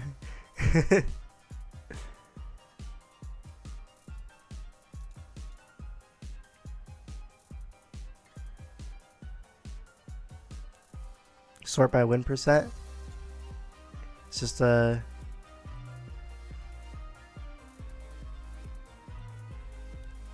everything highlighted while I sort. Okay.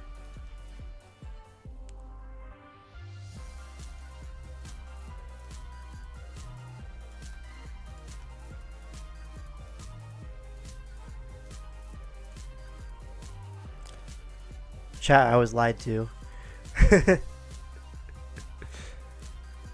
Right click and it should come up. This is the right click. Doesn't do anything. Help, I'm being trolled. Just highlight all, then right click, sort, custom sort. Yeah, but I don't have edit perms.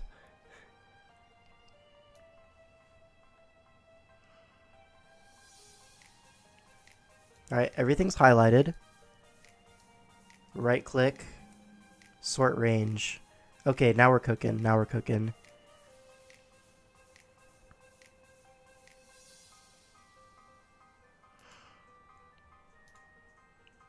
Dude, stop.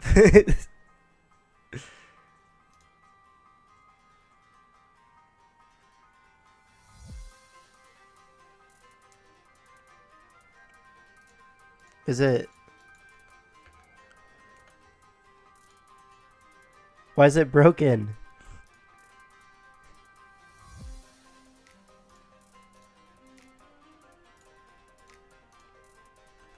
Control Z. It doesn't undo. Alright, we're just looking it through it manually.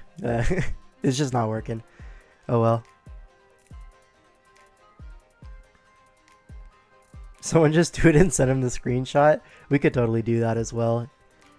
Any heroes? Any heroes in the chat? I need a hero. Copy paste those values in a new doc and sort. That's actually so smart. Let's do that. let's do that. Okay. New spreadsheet. Let's put it right here. And then highlight all.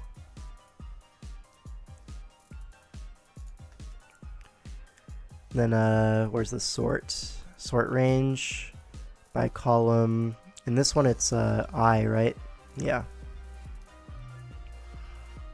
I'd have to sort it the other way.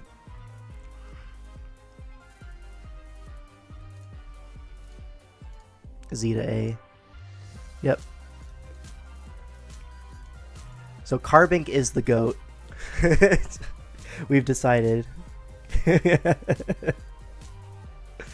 Okay, what's some mons with actual usage and not been benched 16 times?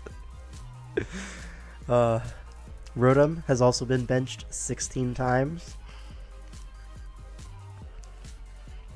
Latias goated. Yup, Latias is pretty goated. We could do a Latias video. That would be fun. Or Shifu Latias. Yeah, they're kind of on the same team, so we could do that all together. A lot of that I'll cover when I do my my own season review, you know what I mean? Whoa, what was that? View of your SV2? Yeah, we could do that. The highest aura game, the aura draft in SV. Let's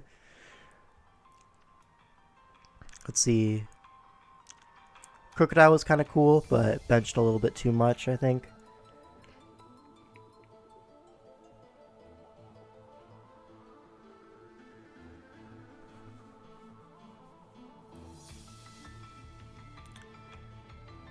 Let's see.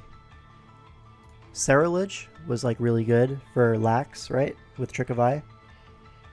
Has to be Shifu Rapid, right? Yeah. This is Rapid. Single Strike was undrafted. Rapid was only drafted one time by Infernal Armory. Boulder and the Cobalion guy. Yeah, Iron Crown. So let's see. Zarude we already did. That's the GOAT. Meowscarada we could do. Yeah, Meowscarada, Aster says as well. Single Strike undrafted is insane. It's busted. It's less busted than you think, I think. Zarude and Meow are so close. Yeah, it's just the goated typing, I guess.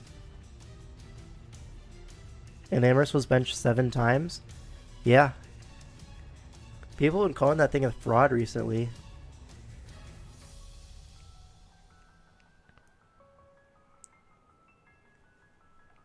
Where's the Enamorous?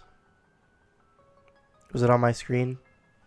Iron Crown is down here with 10 and 8. It's like pretty reasonable. But this is also being held down by the what's the team called? Nightclub draft, where they had like a Slitherwing and stuff on it, and that draft had Iron Crown and it was like 1 in 5 or something. So outside of that team, Iron Crown had a really good season. How did Water Ogre do? Well, if we just want to see Pokemon, we can do it with the pretty colors, right? Let's see, Ogre Pond Water. We're looking for Ogre Pond Water. Right here. Slightly negative. Not by too much, though. Not really too impactful. Oh, the Terapagos review. That mon is so crazy shiest. Yeah, a lot of these suggestions are just Pokemon that are on our SV2 draft. So we might just do a review on that draft in particular. Yeah, that could be fun.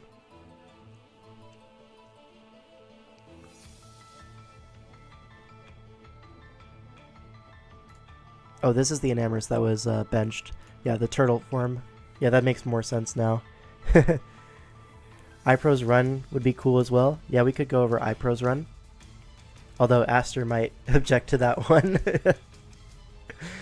Glow King also had a really good win rate. Yes, it did. 66%. Do Addie's Run too, undefeated to not making playoffs. Well, Addie also uploaded all of her games, so it would be kind of like redundant. Like, just go watch her videos. iPro played great. Yeah, he did. A lot of his prep was really cool. That's something that I noticed.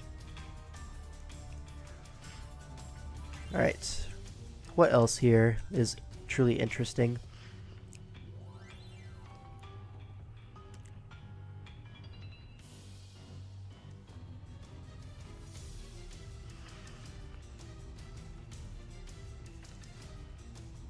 Where was Muck? I know Muck was like perma-benched.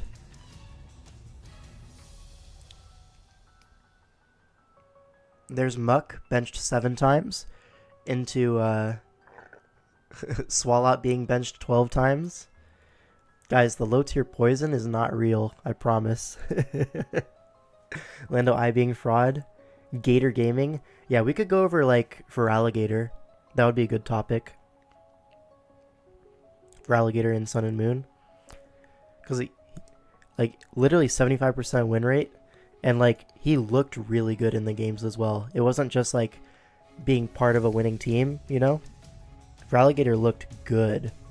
It was only iPro using it, yeah. Drafted 1 time. I benchmark I think every single one of my games in DFL. My other options were Volbeat and Carvink. Like, that's what I'm saying, you know? Who dare DM me on Discord? It's Zazo, yeah. Shout out.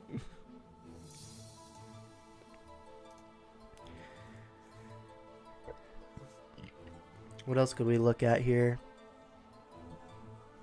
Once we get down to here, it's like the low usage mons, so not too interesting. You make polls in here. I do not know how. I'm sure I could if I wanted to.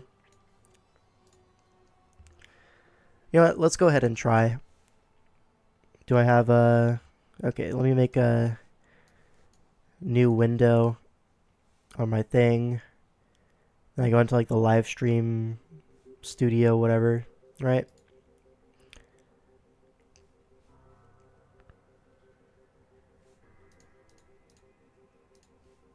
Where is it?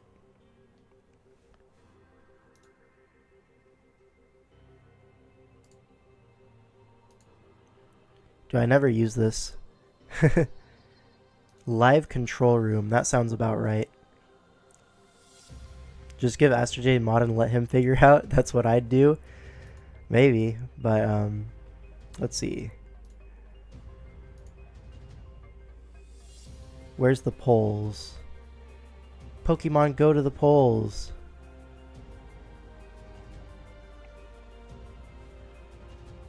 What if we just Googled it? What if we just Googled it? That might be better.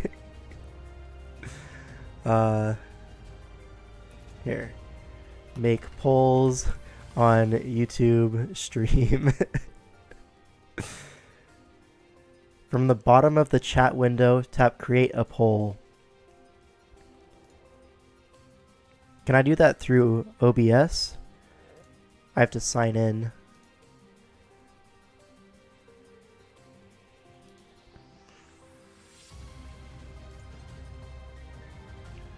Okay, start a poll.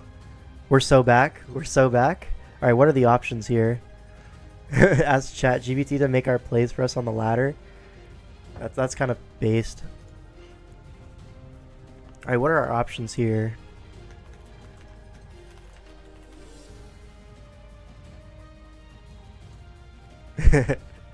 What are the next stream topic? Yes or no? That's what I want my poll to be. ChatGPT PRs for TBC was hella funny. Yeah.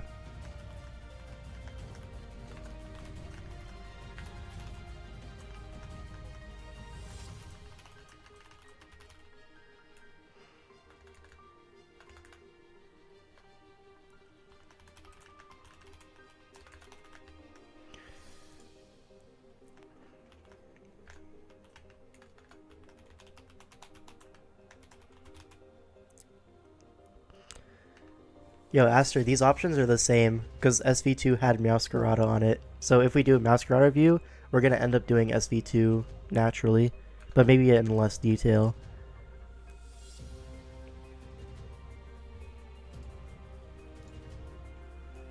And then do some Fraligator, Masterclass / iPro review. That's too many characters.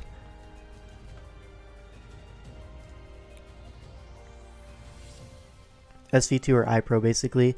Yeah, let's just make those the options. And then is Bolt a fraud at 40% win rate, or is it the supporting cash is horrible? I promise you, it's not Bolt's fault. I swear to God, that thing is so good. So then maybe SV2, Glow-King Poisons, Gator, iPro.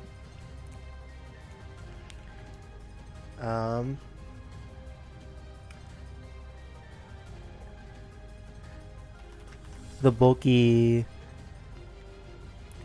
poison myth. That's what I'll call it. Alright, let's start the poll.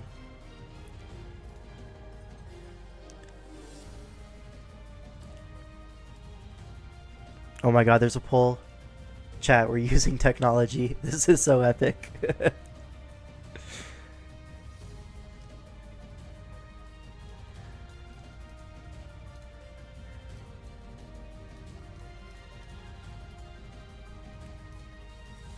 Yo, can I close the poll or what? Because it's like kind of like low-key blocking chat on my OBS. That's annoying for sure. If I just vote on it myself, does that make it go away? Action cannot be performed in Streamlabs. Okay, my bad, bro. I'll just use a pop-out chat.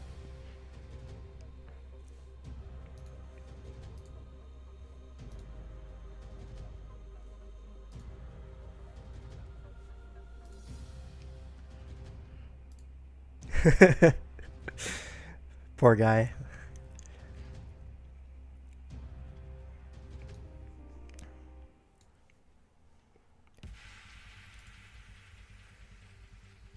Looks like the streets want to see Feraligatr. I don't blame him. This is kind of epic. Go, go, go. Oh, Feraligatr is losing some lead. Rutrow.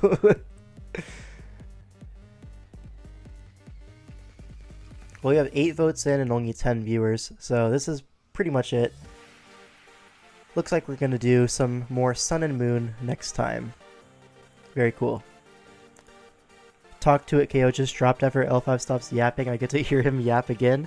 Yeah, check out the To It KO podcast. Our episode with Uzi just dropped right now.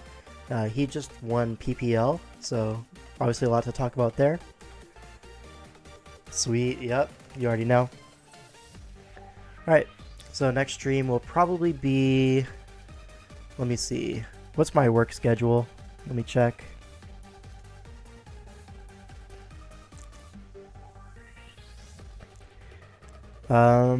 Maybe tomorrow night. Maybe Friday around this time. Yeah, one of those days we'll do a Sun and Moon iPro review, so that'll be cool. Obviously, a lot to learn from his run. He did really well.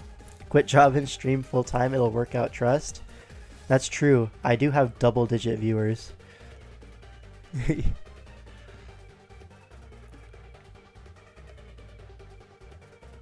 My work is making polls in chat now. It doesn't pay that well, unfortunately. At least not yet. Yeah, we're actually pretty close to unlocking memberships on like the streams and stuff. So a few more streams, we should be able to get there. I just need watch hours basically. And these streams tend to get pretty good watch hours, so maybe by next week, we'll see.